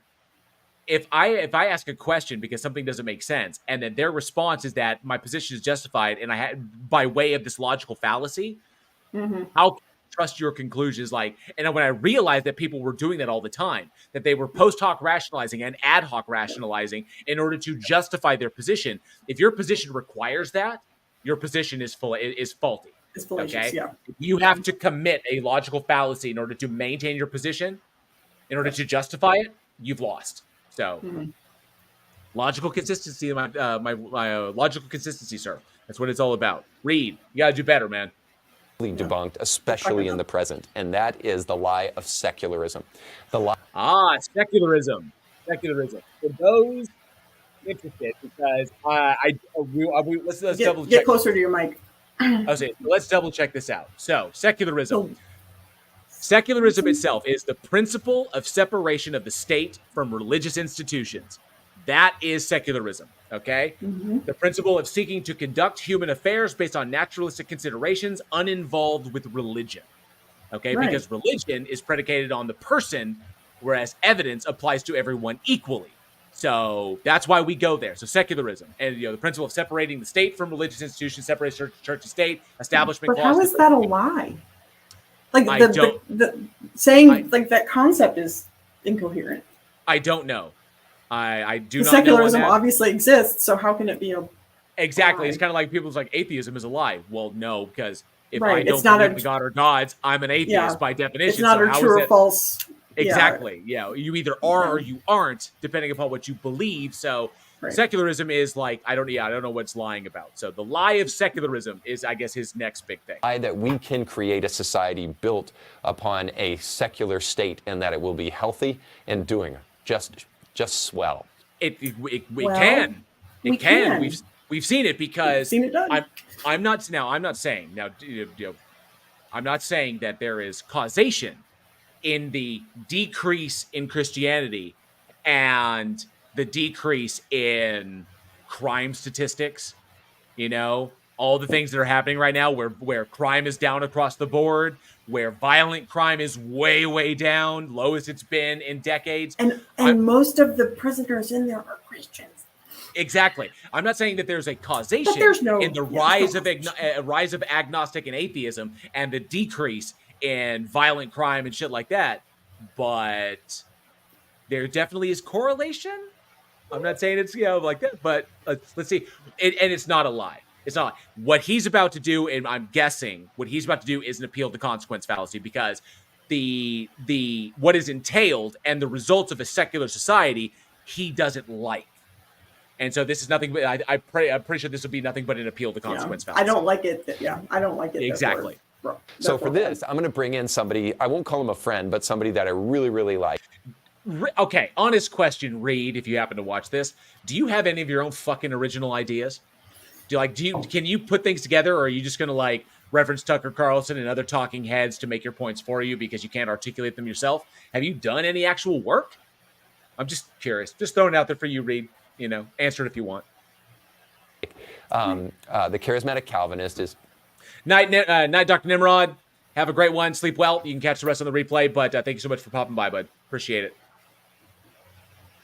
And his account on Instagram is something that I follow, and he produces great content, and I appreciate hearing his perspective from time to time. But here, I take exception with him because he takes on another academic lie that has been peddled for the longest time about the founding of our nation, and essentially regurgitates it for us. So, okay, I don't know what this lie is, But that the founders were like atheists or something, which they were. A lot of them were deists, which is essentially atheism. And if I remember correctly, during the writing of the Constitution, during the framing of that, it was Adams that kept trying to insert God into the whole thing, and the other founding fathers saying, "You need to stop doing this." Right. Yeah, exactly. Yeah, there was, nearly a mutiny because of it. Like stop it. Right. It's like, stop putting God in shit. Will you please stop it? It's like, we're trying to get away from the shit in England. If it's okay with you. It's like, but yeah. Yehuligan says he doesn't have his own ideas because he is the indie thinker. Apparently. I would like for you to hear it, and then I'll respond. America was not founded by Christians as a Christian nation. Most of you aren't ready for this conversation, and the comments are going to prove that. See, we can often look at the American Revolution in isolation and forget about all the other things that were going on at the same time. All of our founding fathers were first-hand products of the age of so-called Enlightenment, i.e. the movement that birthed postmodernism, secularism, and agnosticism. The most legendary founding fathers were... I don't know. As far as major things to talk about, sure, but those concepts have been around a lot longer than that. They became popular at certain points because of the actions of religion-backed government. Yes, but I get that. I understand it. Almost all pagans. Thomas Jefferson denied the miracles of Christ. Ben Franklin was staunchly irreligious. Thomas Paine called Christianity a fable. But Paine was a deist. And Thomas Jefferson was a deist. Ben Franklin was probably agnostic, but probably in public circles was probably also a deist. Adams was the douchebag who kept trying to put God in everything. John Adams was a Unitarian heretic, although his... He was a Unitarian heretic. That's funny. He's still a Christian, but not a true Christian. Not a true Christian. Yeah. Right. Brother was a Calvinist. George Washington refused to take communion, and you couldn't even throw a rock in that day and age without hitting a Freemason cultist. Wow. Okay, so that's kind of fucked, but nonetheless, fundamental misunderstanding about what the Freemasons were as well. So exactly, cool. and Washington, and I had to read up on this because I didn't know this about the man, but Washington was a very, very, very taciturn individual. Washington did not like big spectacle. Washington did not like parades and shit. He did not want to be paraded around humble. He was a very humble dude. He was a soldier. That's what he was. He did not see himself as a politician, and he did not want to make his life and the life of his wife and the life of his children, he did not want them made spectacles of by engaging in any kind of behavior that whatever that would cause dissent or disruption or argumentation. So he was very close to the vest as far as what his beliefs were. Now, it's true. He didn't publicly engage in communion. We don't really know what his religious leanings were because he didn't ever really talk about them, but he supported the idea of people believing in a creator, even though he himself never copped to that. So we don't really know because the dude was like, I'm not wading into that water. I take that to mean that Washington was very much of the believe what you want or believe whatever, because it's irrelevant when it comes to what we're trying to establish as a nation. So. Freemasonry. The nation from which they were rebelling, on the other hand, was an unashamedly Christian nation with a devoutly Christian king who openly and humbly submitted to the lordship of Jesus Christ. Now, you're kind of glossing over some shit there with the Church of England. So just a bit, yeah. Just a little bit, So you want to talk about the historicity of the relationship between King Henry and fucking the Church of England, and there's a lot more to it. He's kind of glossed over quite. It was King Henry, right? I got that right. Was it King Henry? Am I remembering my history correctly? I'm always fucking second guessing myself. Let me know if it was King Henry. I'm pretty sure it was Henry, but nonetheless. Founders' philosophically Western values were grounded in Christian tradition, to be sure. However, no, they weren't. They actually. Henry VIII. Thank you very much, Diamond. Henry VIII. Yes, King. That's Henry. what I was thinking. Yeah. I thought that was right, but I didn't want to commit to it. So, no. They weren't founded in Christian things specifically. They were founded in ideas that Christianity had co-opted from other groups that had been around a long time. So that's one of the big problems that I see here is that the ideas of don't kill other people, don't steal, don't do all this other shit. those things. Was it King George? It might George have been King, yes. It might have been King George. Yeah. Yes, George yes, it was King George. I fucked it up. It was King George. It was King George. George was during the independence. Shovelhead says, "Nice." The Church of England. The Church of England fight was with Henry VIII. Henry VIII founded the Church of England, so he would be granted exactly. So it was Henry VIII kind of kicked off, but it was King George during the time of the Revolution. Now, I forgot where I was, but yes, these ideas go as far back as the Hammurabi Code and even farther. These are things that we agreed to that people have passed on as other religions have popped up and come into power and come into influence, and they picked up on them and they've run with them because they work societally. But we figured that shit out thousands of years before Christianity was ever even a thought in anybody's mind. Okay, so this is not Christian values. These are values societal values that Christianity co-opted. Okay, they're not Christian. They're old as fucking time. So, or old as fucking the first human civilization. However, they tried to divorce the moral laws from the moral lawgiver, and over 2 centuries. Because they're moral laws, but they're not necessarily. They didn't come from Christ. They didn't come from God. That's the point. It's like they were already in the Code of Hammurabi. That's the reason why they didn't want to mention it, because it pigeonholes this ideology. That's the problem. They did not want the country on this fundamental ideology. They wanted it on the strict moral ideas that the ideology had glommed onto. Years later, it's no surprise to see that this experiment in godless Christianity is not working. Well, I love you, John, and on a regular basis, your content is fantastic. But here, I take exception just simply because I think John is a great thinker, but I believe that he's buying into the propaganda a little bit too much here. But why does he have Hulu up on his back on his back TV? Oh yeah, that's the Hulu screen. And why is he using examples of people that he's not actually really agreeing with? Right. He's like, he does this big caveat with Tucker, but and this whole video is very weird. And by the way, everybody, if you're in the chat, if you see that up on his Hulu screen, it caught my eye because the show that's up there is called Under the Bridge, and it's based on a book that was written about an event that took place up in Canada, on Victoria Island in Canada. If you hadn't had an opportunity to watch Under the Bridge, it's absolutely amazing. It's based on an actual event that took place, and the Jehovah's Witnesses play a role in those events. Ooh. So it doesn't demonize the JWs, but the difficulties that JWs have in society because of their beliefs and how it dictates how they behave does play a role. So because it kind of shows how they wind up setting themselves up. So, but I strongly recommend checking out Under the Bridge if you haven't. It's a wonderful story. It's heartbreaking, really, but it's good. I don't blame him, because this is another lie that has been shoved down our throat for the longest time. It's not a lie, and they say it because it's the truth, because it's backed by the writings of the very founding fathers themselves. It's backed by doesn't debunk atheism. It doesn't debunk atheism either. Exactly. It has nothing to do with atheism. And it takes shape most prominently in the idea of the separation of church and state. This is another thing from the Establishment Clause. The Establishment Clause.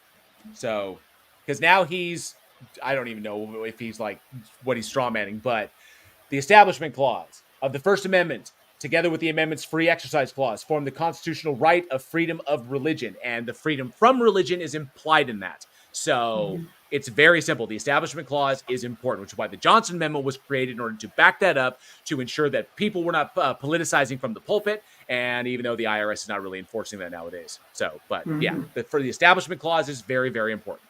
The beginning of tax all the time churches, they can't shake the faith. Oh shit! What did I? Oh, there we go. Did I fuck it up? Talk about that. No, there it is. Hang on a second. No, that was just his clip in there. No, I accidentally hit the cursor. Oh, oops. Shaw running my church. Hang on. That is I fucked it up. Oopsies. Oh, there we go. Oh, wait. It is not working. I believe that he's buying into the propaganda a little bit too much here, but I don't blame him because this is another lie that has been shoved down our throat for the longest time. And it takes shape most prominently in the idea of the separation of church and state. This is another thing from the beginning of our time in public school that we have been indoctrinated into. We've been told that it's not indoctrination, it's teaching the Constitution. It's teaching.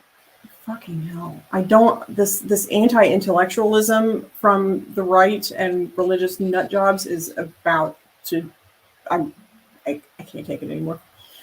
Dano Cooper says, will discount Tony Hawk do a 900? This is what happens when you order Tony Hawk on Temu.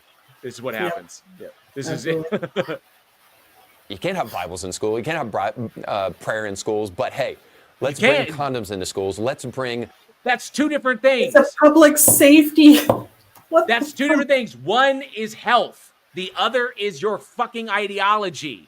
That's two different things. They're not even related. Well, they technically are because you guys because Christians have the weirdest conflate all of it. Yeah. Yeah, Christians have the weirdest fucking relationship to sex, which when I got out of it, I did not understand why why Christians have all these fucking hangups and this fucking problem with sex. Your relationship with sex is really fucking weird. And I have no doubt, but I'll posit that the things that you are railing against or the things that you want people to think you're railing against, you have no problem doing when behind closed doors. I'm just going to throw that out there. Yeah, probably. Books about homosexual sex into school because those are fantastic. Well, depending upon the book and depending upon the age that's reading them. So... Right. Because nobody's giving a kindergartner a book on gay sex. No one's supplying first graders with fucking books that they have no ability to comprehend. I'm not going to give The Catcher in the Rye to a friggin' third grader. Okay, I'm not going to give various books. There's a reason. You want to talk about some violent, nasty shit? Give them the fucking Bible. Oy, there's some gross. There's some horrifying shit. Yeah. Don't teach them about safe sex and how to not get pregnant. Should they choose? Okay, we say don't engage in sex when you obviously when you're young because you'll be breaking the law. Okay, that it's illegal to do so. If you do it, be safe about it. Okay, because obviously we can't control you 24 hours a day. We can't lock you up and lock you to your bed. So if you do, this is what a condom is. This is what birth control is. If you do choose to engage in dangerous and potentially illegal activity, this is how you protect yourself. This is making people safer by educating them about health concerns.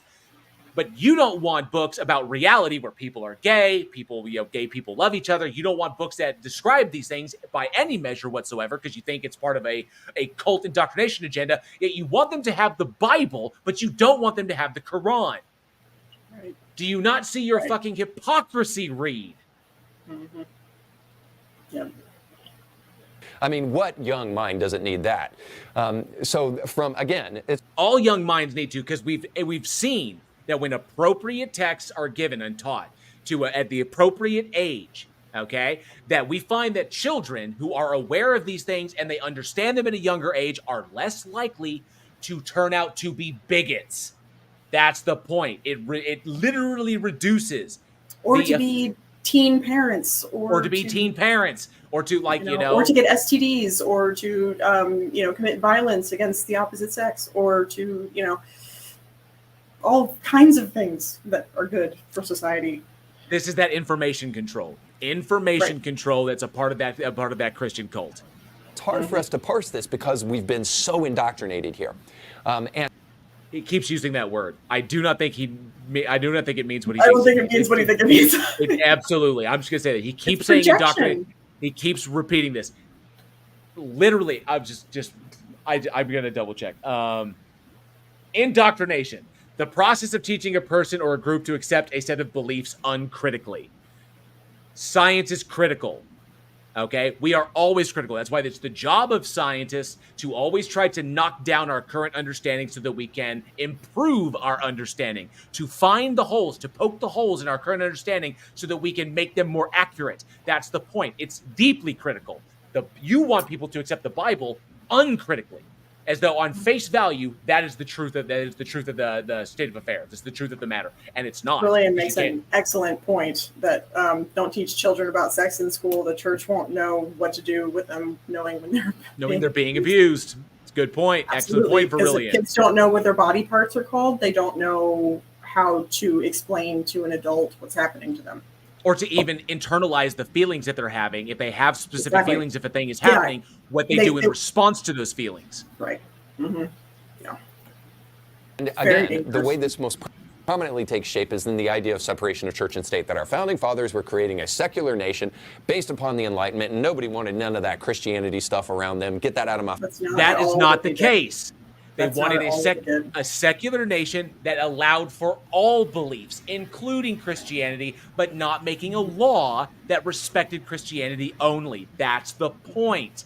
It's not like we want a secular nation. None of this religion. No! Freedom of religion. Yeah, that's literally not what happened. All religions. Christianity, Islam, Buddhist, Hindu, Sikh, Jainism, you name it. Everybody was welcome. That's the trough. That's the feeding trough that America was supposed to be. Or if you don't want to come to the trough, you could be like, oh, look at all those fools eat at the trough. I'll eat at the trough where nobody believes that shit. So that's it. Complete misrepresentation of the Constitution, complete misrepresentation of what the Establishment Clause meant, complete misrepresentation of the Founding Fathers. It's all bullshit. Face, talk to the hand. Okay, that is a gross misrepresentation of the facts. Or, better yet, it is a perfect representation of public school education.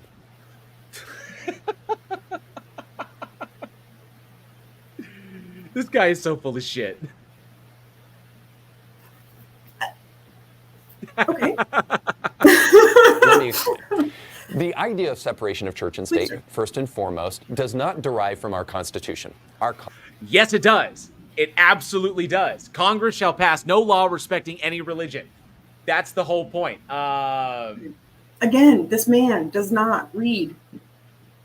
Kindle that shit, motherfucker. Okay, in United States law, the Establishment Clause of the First Amendment to the United States Constitution, together with that amendment's Free Exercise Clause, form the constitutional right of freedom of religion. The Establishment Clause and the Free Exercise Clause together read, Congress shall make no law respecting an establishment of religion or prohibiting the free exercise thereof. That means practice what you want. Congress is not going to pass a law that respects anything, though.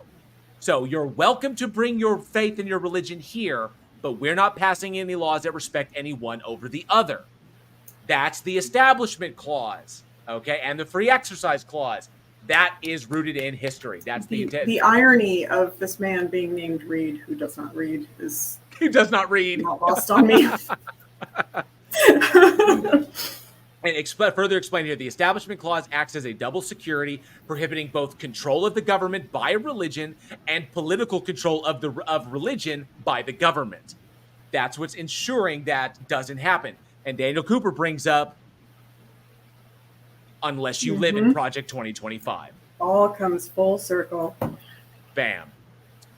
So, and the clause was based on a number of precedents, including the Constitutions of Clarendon, the Bill of Rights, 1689, and the first Constitutions of Pennsylvania and New Jersey. An initial draft by John Dickinson was prepared in conjunction with his drafting of the Articles of Confederation. In 1789, then Congressman James Madison prepared another draft, which, after discussion and debate in the first Congress, would become part of the text of the First Amendment of the Bill of Rights. So, a lot of work went into this, to the Establishment Clause. So, you're flatly lying about history. Flatly lying about history, Reed. Constitution says this, that in the First Amendment, Congress shall make no law respecting the establishment of a religion or prohibiting the free exercise thereof. Right. No laws, laws for one, no laws against any of them. So all that bullshit that you were just saying, that we're not going to have religion, and that he just debunked himself. Argument. And still, none of this has anything to do with atheism. Yeah. None of it. Exactly. Because when someone says, why are you an atheist? Well, the Constitution says, no, that's not it. Now, let me help. What this means is that Congress shall not establish a federal church that everybody then by law has to go to. Now, I, as a Christian, agree to this. We should not create a church where people are forced to attend. That's also not what they were talking about. is not that everybody would have to attend it, but that the Right. the government has a specific relationship with one specific faith. Right. It would give them precedent over. Exactly. That would give them precedence or even like powers over other religions. Okay. Because that would ruin the experiment that was America, in the sense that if you respect only Christianity, then Christianity would have power to exclude other people who didn't believe what Christianity wanted. Like I said, like I pointed out there, double security, prohibiting both control of the government by religion and political control of religion by the government. Okay, that like literally the whole idea is to ensure that people can believe what they want to believe or believe what they've been convinced of, and the government is not going to tell them one way or the other, and religion is not going to tell other people what they can do or do as well. It's double security. That's the point. He is literally straight up. He's either ignorant or he's lying at this point. Should not even create a federal church where the government is in charge of this thing. I mean, have you seen what they do with basically everything?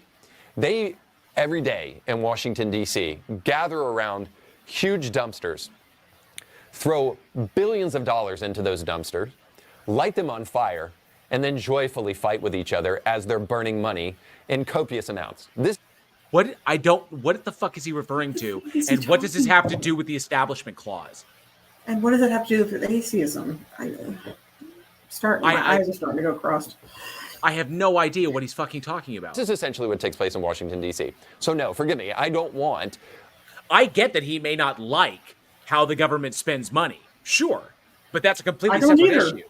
Right. Okay, it's completely separate. Maybe he doesn't like the government spending money on things that are not like, supporting of Christianity.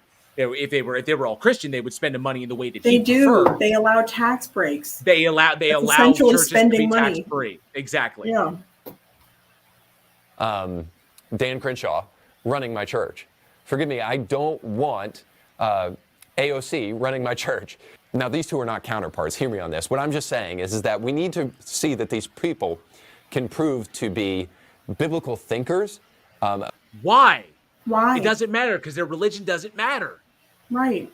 That's beyond what the separation is. The kind of frivolous and ridiculous superficial things we see take place in D.C. all the time. That's all I'm saying. So essentially, the government's not going to make a federal church that everybody has to go to, all right? We'll get to the context of this in just a moment, but just think for a minute. The people who are coming to our country are not fleeing Christianity. They're freeing the oppressive Church of England for religious freedom, okay? Okay, so yes, religious freedom, and also because of the whole relationship between the church and the king and the monarchy, okay, that led to taxation with no representation, that led to a disbalanced system, okay? They realized that religion was having a disproportionate effect on the populace because of its relationship with the state. So they said one of the ways that we can stop that is by ensuring that there is no relationship between the state and the church, okay? Because we want the country to represent everyone equally, and the church doesn't represent everyone equally. So therefore, we cannot allow there to be an informative relationship between the two. The ideology cannot cross. That ideology belongs here, and our democratic republic ideology belongs over here. Representation of the people, by the people, for the people. Religion doesn't do that. Right. That's the point. Mm-hmm. And the second thing concerning the First Amendment, prohibiting the free exercise thereof. So in other words, the government should not make a single law respecting the free exercise of religion. That's not... They're not. They're saying you can practice what you want. Right. So they should not pass laws that respect only Christianity or say that you can't be anything else. Okay, so he's just... That's it. See, the government will not establish a federal church, and then they cannot make a single law that will infringe upon religious liberty. So a state and local government that says you can't put the Ten Commandments here is doing exactly what the First Amendment prohibits. It says you cannot No, it's not. No, oh my not. God, you're an idiot. No. That is the dumbest take, I think. I'm not rendered speechless very often, but this is stupid. This is bad. profoundly This stupid. is profoundly bad. Jinju brings up any, all, or none. The whole point was, it wasn't that the 10 Commandments was going up. It was because it's that it's Christian 10 Commandments. Only thing that was going up. That's the point. Right. It's like if you want the 10 if they had put all of them exactly. Up, if you want the 10 that would be fine. Up, you need to have all of them up. Okay, if someone puts the 10 Commandments up and they agree to it, and then the Satanists come along, which is why the TST went and put the exactly, and they want to put the seven tenets of Satanism up, which are by far more moral than the 10 Commandments themselves, and they want to put those up. Then the government has to put them both up. They cannot say that that one religion can do something and another religion cannot. That's the point. It's either all or it's nothing. Okay? So it's not in response to the 10 Commandments coming up. It's in response to people wanting the 10 Commandments and not wanting something else. Like the fucking politician, I believe, who is claiming that Satanism is not a religion, when it actually is. It is a federally recognized religion. Okay? It's here in Oklahoma. Satanism is not a religion. We don't recognize it as a religion. Well, too fucking bad, because the federal government does. Right. They get tax exempt status, same as your friggin' church does. So it's all or nothing. All right? That prohibit the free exercise of religion. So, and guess what? Posting up the 10 Commandments in a government building is not the free exercise of your freaking religion. That is an imposition of your religion upon state grounds. Yes, that's it. The government has to agree to allow you to do it. And if they do, they have to allow everybody else as well. Otherwise, they're just going to say no in order to avoid the fucking lawsuit. Right. That's simple. And then you're going to turn around and say, oh, you're persecuting against us. It's like, no, we don't feel like dealing with lawsuits from the FFRF, the ACLU, and the Satanic Temple, and whoever else is going to come along and be like, why aren't you allowing our shit up? You know? All or nothing. And then we're not going to hear you bitch that we put the 7 tenets of Satanism right next to your 10 Commandments. Okay? They're trying to avoid Statue of Baphomet. Exactly. They're trying to avoid it. So that's what the Establishment Clause of the First Amendment is really all about. It is not for the institution of a secular government. That is totally ridiculous. He literally just quoted the shit that supports that it was, and then fundamentally misunderstood, and then twisted it to it's like, wow, this fucker's. This is some manipulative shit right here. This is bad. This is fucking terrible. I hope he watches this. I really do. I hope he watches it. Hi, sweetie. And even the guy who coined the phrase separation of church and state, or perhaps used it most prominently, is Thomas Jefferson. Yep. And guess who he was writing to when he was talking about a wall of separation between church and state? He was talking to the Danbury Baptists. Now, let me ask you a question. Do you think the Well, I don't know why that's relevant. He could have been talking to his mother. Who gives a fuck? That's what his intention was. Baptists were fighting against their own interests, and they were like, you know what? We don't want the federal government actually to favor us at all. We don't want to have any say-so in our government. We want a secular government. Please, please, please, please, give us a secular government. Now, we're not talking about progressive churches that have Drag Queen Story Hour and put LGBTQ flags up. We're talking... Gotta get the fucking transphobia in there. You gotta find a way to shoehorn it. What a piece of shit. This guy's a douchebag. Talking about Baptists who actually care about the Word of God and teaching the Word of God. And what Thomas Jefferson is ensuring these people is that as we develop this constitutional republic. And Lieutenant Jenner brings up that wasn't what happened. I have no doubt that there's a lot more nuance to it, that he is glossing over this shit. I have no doubt about that.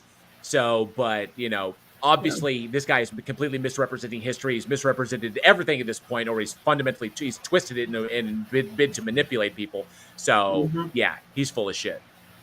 Like, we will not develop anything that is akin to the Church of England that will oppress you. Now, so let's also make note of the fact that our founding fathers, that whole idea that most of them were deists and pagans, is totally overblown. Well, I wouldn't say pagans. I don't know. Definitely deists, though. But definitely I don't know deists. about pagans. Exactly. They're definitely deists. So. This goes back all the way to the early 1900s when we were seeing books like George Washington, The Image and the Man. And so our friend here talks about George Washington. charismatic Calvinist does, and he says that George Washington refused to take communion. And he did. I verified that. That's actually verified. I had to look that up, and it's actually kind of it was buried kind of in there. If you want, you have to actually do it's kind of a deep dive into Washington's life, because religion isn't a big factor in it. In fact, he wrote very, very little about it in his own correspondence, and he was asked only a couple of times. Back then, the question never really came up, as far as we can tell by virtue of the documentation we have. So it just wasn't a thing that we're aware of. So, but we know that he didn't write a lot about it. So that's all it is. And it was never reported in public that he went to this. So Rodin brings up, this is some PragerU level bullshit. Absolutely. It is. This is some PragerU talking points. We're supposed to believe by that he refused to take communion because he just wasn't a Christian. No, that he didn't do it. That's it. It doesn't matter if he was a Christian or not. He just didn't engage in it publicly, or that there's no record that he engaged. He didn't like the public display of, exactly of his beliefs. Yeah, he may have been one of those guys who's like, you pray in private. That you do is all private. Right. He may have been which it says in the Bible to do. He may have been staunchly adhering to the Bible, and he just didn't make a public display of it. He may have been upset that he's like, nah, churches, they're doing it wrong. It's supposed to be like you in solitude doing your thing. He may have been like that. Who fucking knows? But it doesn't matter, because it's fucking irrelevant. It doesn't change what the Constitution says. He didn't believe in the Bible or something like that. But the reason that George Washington refused to take communion is because he was a man of bloodshed, and he didn't find himself worthy to partake in the Lord's Supper. I have no idea where he got that. So you're just pulling that straight out of your ass. That's straight out of his ass. I read a great deal on Washington. When I came across it for another video, I had to dive into Washington to deal with the same bullshit, to deal with a lot of claims about that shit, and I don't know where he got that. I know that Washington saw himself as a soldier over a politician, but as a soldier, he saw himself as a servant to the people, and that he was fighting for them. And so, no, there was no guilt about any of that bullshit. I just know that he was a soldier. He was taciturn. He was a very, very kind of like, a very serious, almost stoic individual. That's the way he was. And I don't know where he's getting this fucking Washington felt too guilty to take communion. That's Raven Darkstar. Jail, can I smother this guy with a piece of his wall? Yes, please. He pulled this straight out of his ass. Unless he's got some sort of unless he's got some access to some obscure text written by Washington where he professed this guilt he had, I have no idea where he's getting this. And to take for granted the blood of our Lord and Savior Jesus Christ because he was a man of such bloodshed. Now, I think he's wrong about that, actually, because I believe in just war. But suffice to say, that's what George Washington believed, and that's why he didn't take communion. There's no citation needed. Needed. As far as I know, there is no citation there. So I don't believe it, but I'm going to say it as though it's true. Right. That's essentially what he's doing. So when we think about our founding fathers, we don't think about a bunch of pagans.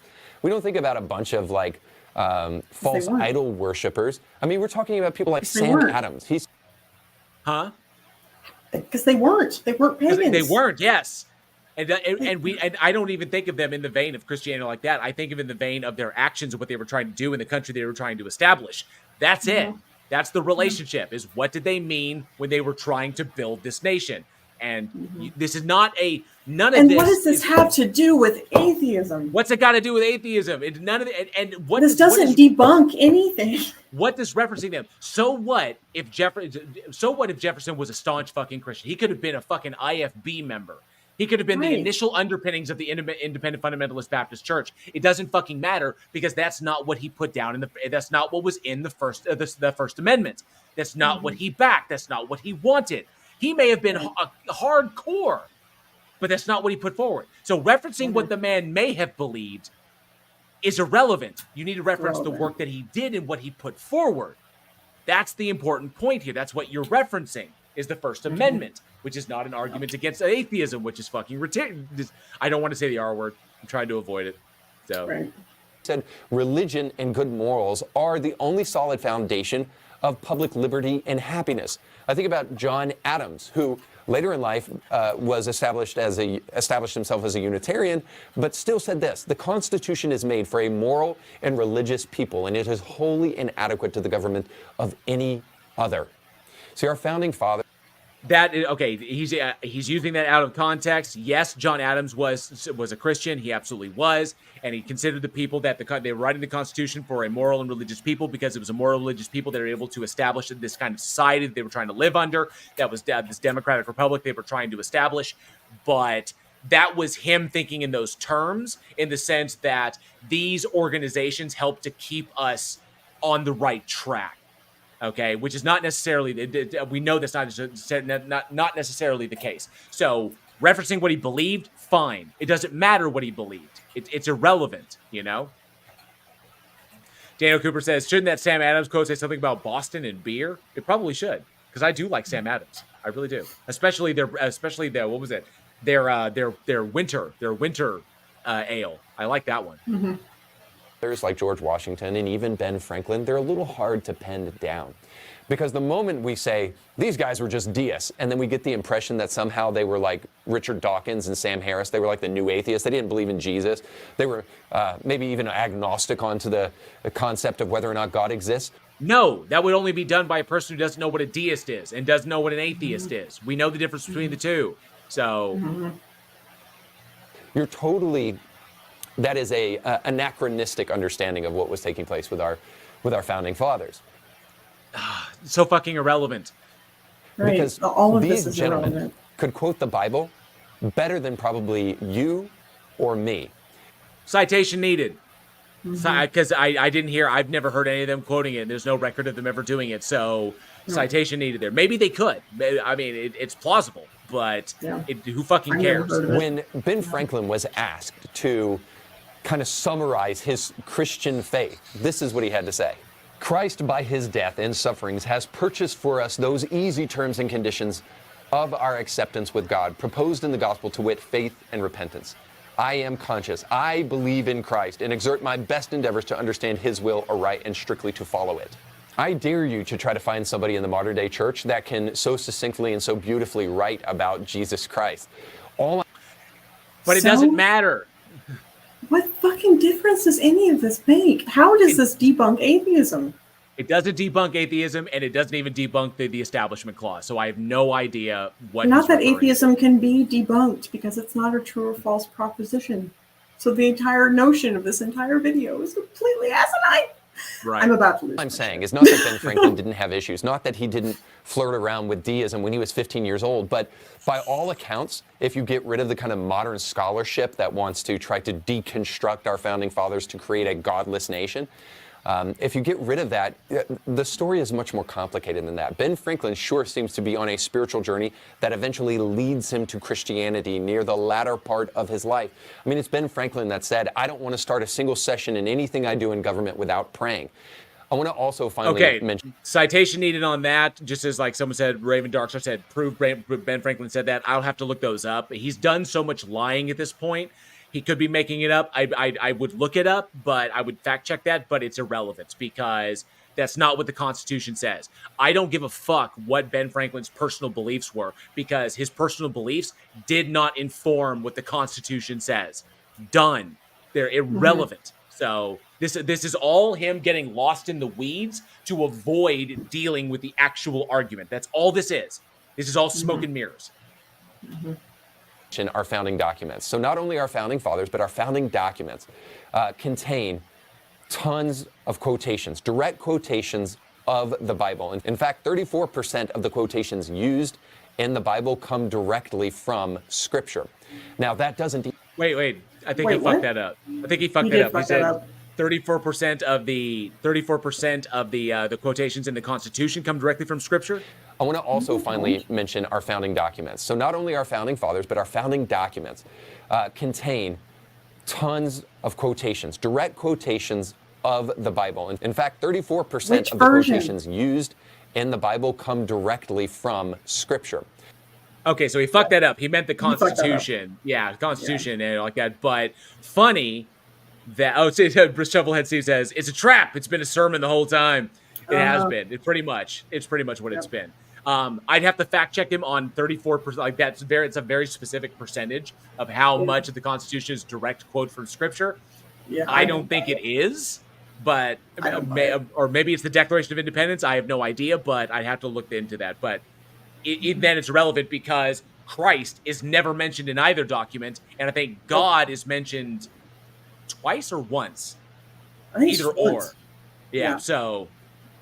Now, that doesn't even account for the other quotations that seem to be indirectly from the Bible, which ranges about 60% or so. So you're saying like 90% of the Constitution or the Declaration of Independence, you didn't specify which one, is directly quoting or indirectly quoting the Bible. Bullshit. I call it bullshit. I don't even think I need to fact check that. If someone in the live chat wants to fact check that for me, you knock it out. I'll check that out, but I'm just going to call bullshit. All that to say this, even in isolation, not to mention taken together, when you look at individual founding fathers and you look at the whole big picture, it is inestimable how much Christianity played a part in the founding of our nation. So much so that we can safely say that there is no logical, rational way that you can say that our nation is a secular nation. Yes, we can, because all we need to do is refer to the document that establishes the wall between church and state. It's that simple. And so this does not debunk atheism. Does not debunk atheism. Now, Joshua Lee says 90% of all statistics are made up on the spot. I base this on absolute nothing. Absolutely nothing. Agreed. And he's got no citations and no sources. Back to the fact that we have been thought to think a certain way about all of this stuff. And forgive me, I can't help but think that the ivory towers are the places where all of these dumb ideas are being produced. Conspiracy. And where's it all? It's all conspiratorial. It's all a conspiracy. The more secular we have become, the more insane we've become, and the academy is part of that. See, there's this notion in some people's minds that the reason Christianity is declining is because we're becoming more educated. See, we are. That's 100% right. We've educated ourselves out of needing God. Forgive me. We have. Sorry about that. Yeah, I mean, that's a problem for you. If I don't think that what we've done is educate ourselves into imbecility. Because, as we can see very clearly, the more educated we've become and the more secular we've become, the stupider we've become. I believe it's George Orwell who said there are some ideas that are so stupid that they can only come from the academy. So now... Okay, so what is the academy? I don't know what he's talking about. The academy. Is this the deep state? Is he referring to the academy as the deep state? Is that? Or maybe he just means. Diamond says. I think when he says the academy, he just means academia. I thought he was talking about the Discovery Institute, but I was wrong on that. I did too, but maybe I don't know what he means by the academy. Right. Maybe he means academia. Maybe Diamond is he that right. stupid that he doesn't know that academy and academia are not the same thing? Brilliant. Education bad. Okay. Yeah, so I guess. Oh, in our secular society, now, or at least the one we're trying to make, we don't know whether or not a man can be a woman. We don't know whether... There's that, okay, and the transphobia, and the blatant transphobia, which is, so it's just an appeal to consequence fallacy, just like I predicted from the very beginning. And let's see, I'm going to jump ahead a little bit. Misogynistic, we need God less. No, actually, all we're seeing... flirting with it, I would say these guys are at least honest enough to realize that that standard has been provided for by Christianity for any one of us. They haven't established it. That's all the time we have for today. Thanks so much. So that's it for it. And it was just, I didn't need to hear any more misogyny or transphobia or homophobia or any of that other bullshit. It's nothing but an appeal to consequence fallacy. Read, you fail. You failed because you lied about the Constitution, you lied about history, you provided no sources for your fucking quotes. The quotes are goddamn irrelevant. And guess what? As Earl has pointed out multiple times, referencing evolution and referencing the separation of church and state have nothing to do with atheism. They are not arguments for atheism. So because you can be a Christian and hold that these things are true, you can. So they're not mutually exclusive concepts. So. That was Reed Uberman, as he pronounced it, Uberman or whatever you want to say that. But yeah, and Daniel Cooper says, I seriously wonder what his Pornhub history is. I do as well. Well, you know, the most gay porn is watched in the Bible Belt. Good point. Do you know that statistic is? Yeah. So, I know you got to go here, brief like that, but I don't want to hold you too long, but I appreciate you hanging out and chatting with us. So, what'd you think? Reed Uberman, complete total fail, or just same bullshit? Epic fail. Yeah. I'm so glad I didn't have to. That was nothing but just projection, and I don't get it, therefore God, and so we can boil it down. Logical fallacies and right. So straw man. So it was a straw man of atheism, complete straw man, and not referencing anything that has anything to do with atheism at all. So I don't know why. So yeah, and it was a lot of time to say a bunch of bullshit, but that's why I like doing these Fridays, because it's easier to break that shit down and it's a bit more fun. So we can have some fun with that. So a huge giant thank you to Earl for coming out and hanging out with us. Do you have anything coming up you want to tell us about? Next week, July 13th, we've got the Skeptic coming on in his meat form. Not his floating circle business. Sweet. So I don't know if you can hear that. At 11 a.m. on Saturday. Fantastic. So check that out. Check out the Wavelength. Okay. The link is going to be in the description. You can pop on over there, and you can make sure you've subbed, and the Skeptic will be on there. I had an awesome time working with the Skeptic. It was a great collab that he and I did. So it was really, really cool. I hope he enjoyed it. I see him too, and I hope you guys enjoyed it as well. So a giant, huge thank you. I Kill Earl, thank you so much for hanging out with us, hanging out with me for the Friday review. This is an absolute blast, and I will let you boogie on out. Cool. All right. All right, thank you. Go subscribe. Check that out. Good stuff. All right. So yes, I Killed Earl is amazing, does amazing content, and we need to make sure that that she gets the subs she deserves, and the Wavelength gets the subs it deserves for the fun content that they have. They've had some amazing people on there, and I know you're going to love the one with the Skeptic coming up. So be sure to check out her channel. Link is in the description. But yeah, so I hope you enjoyed that. So this was the Friday review, and yeah, the biggest atheistic arguments debunked by reason. Absolutely atrocious. I've tagged indie thinking in this video in the description. So if this individual responds to it, I have no idea, but we've broken down exactly where they failed and why all their shit is wrong. So I hope you all enjoyed it as well. So, but yeah, this is pretty much what this Friday is about, is tackling these videos that are just way too long, and it gives us an opportunity to get, kind of dialogue going on about current events and shit that's going on. I hit my mic, but I hope you all enjoyed it. I really do. And so we have some things that I missed. I need to make sure I get to them. So Barnaby Wild for $3 super sticker. I thank you very much, Barnaby Wild. I appreciate that support. Barnaby Wild for two freedom dollars says I can't type the free chat. KBB crashes. LOL. Sorry about that, bud. But thank you so much for the super chat. Another Barnaby Wild $2 super chat says, is this the guy popular among Christian YouTubers? His channel only has a little over 5,000 subs, so he's probably building himself up, and he's probably big on TikTok or Instagram.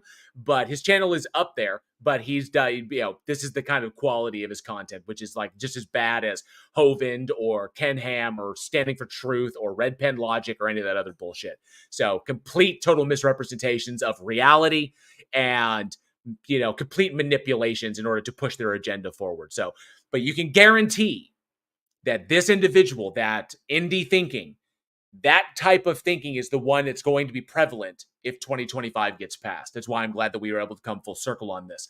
That because of what the Supreme Court did, Trump gets into office, that gives him full range of power to enable to make this shit kind of happen. And that's the kind of shit that we likely see in our schools. So that's the terrible thing, terrible thing. I will edit it. I will put the wavelength link in there. I will do that. So I will put that in there as ASAP as soon as I get the opportunity. I know I Killed Earl's is in there as well. So I know that she's been tagged in it. So, and last but not least, Joshua Lee has been a member of the Godless Army for 30 months. Thank you so much, Joshua Lee. You rock. I do appreciate that support.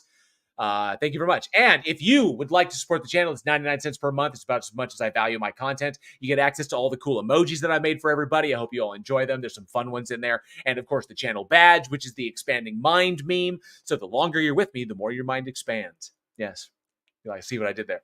So I myself, what's going on, Bridge the Divide? Of course, I've got new content coming up. I've got some new videos that I'm working on as soon as I get done with this current little project that I'm working on that I had to get out. But I've got new content coming up. I'm going to try and maintain a regular schedule on that. And of course, we still have Week in Horror going on. If you like scary movies, check out Week in Horror. The link is also in the description. And that's where my filmmaker friends, we chill out and talk about scary movies. So if you dig that, you can sub to us over there. And because we're currently in our 5th season and it's going pretty strong. So we do appreciate that. So, but other than that, this has been, 3.5 hours? I think we're in good shape. So thank you all very much for the super chats, for the super stickers, for all of the channel memberships. I do appreciate that. You guys rock. I think we've unlocked a new emoji. I'm going to unveil that as well. So I appreciate that. Thank you all very, very much. I have been JL. This has been Bridge the Divide, the Friday Hangout. Look for us next Friday with another new guest. Still waiting to see who's going to confirm who's going to be there. And be sure to watch for the Stage of Reason on July 21st in the morning. It's going to be an early notification. So Stage of Reason coming up on July 21st. So thank you all so much. Check out I Killed Earl and Ride the Wavelength. Check out those little hangouts that she does. So this is going to be awesome. So thank you so much, everybody. And as always, be safe, be excellent to each other. And together, we can bridge the divide. See ya.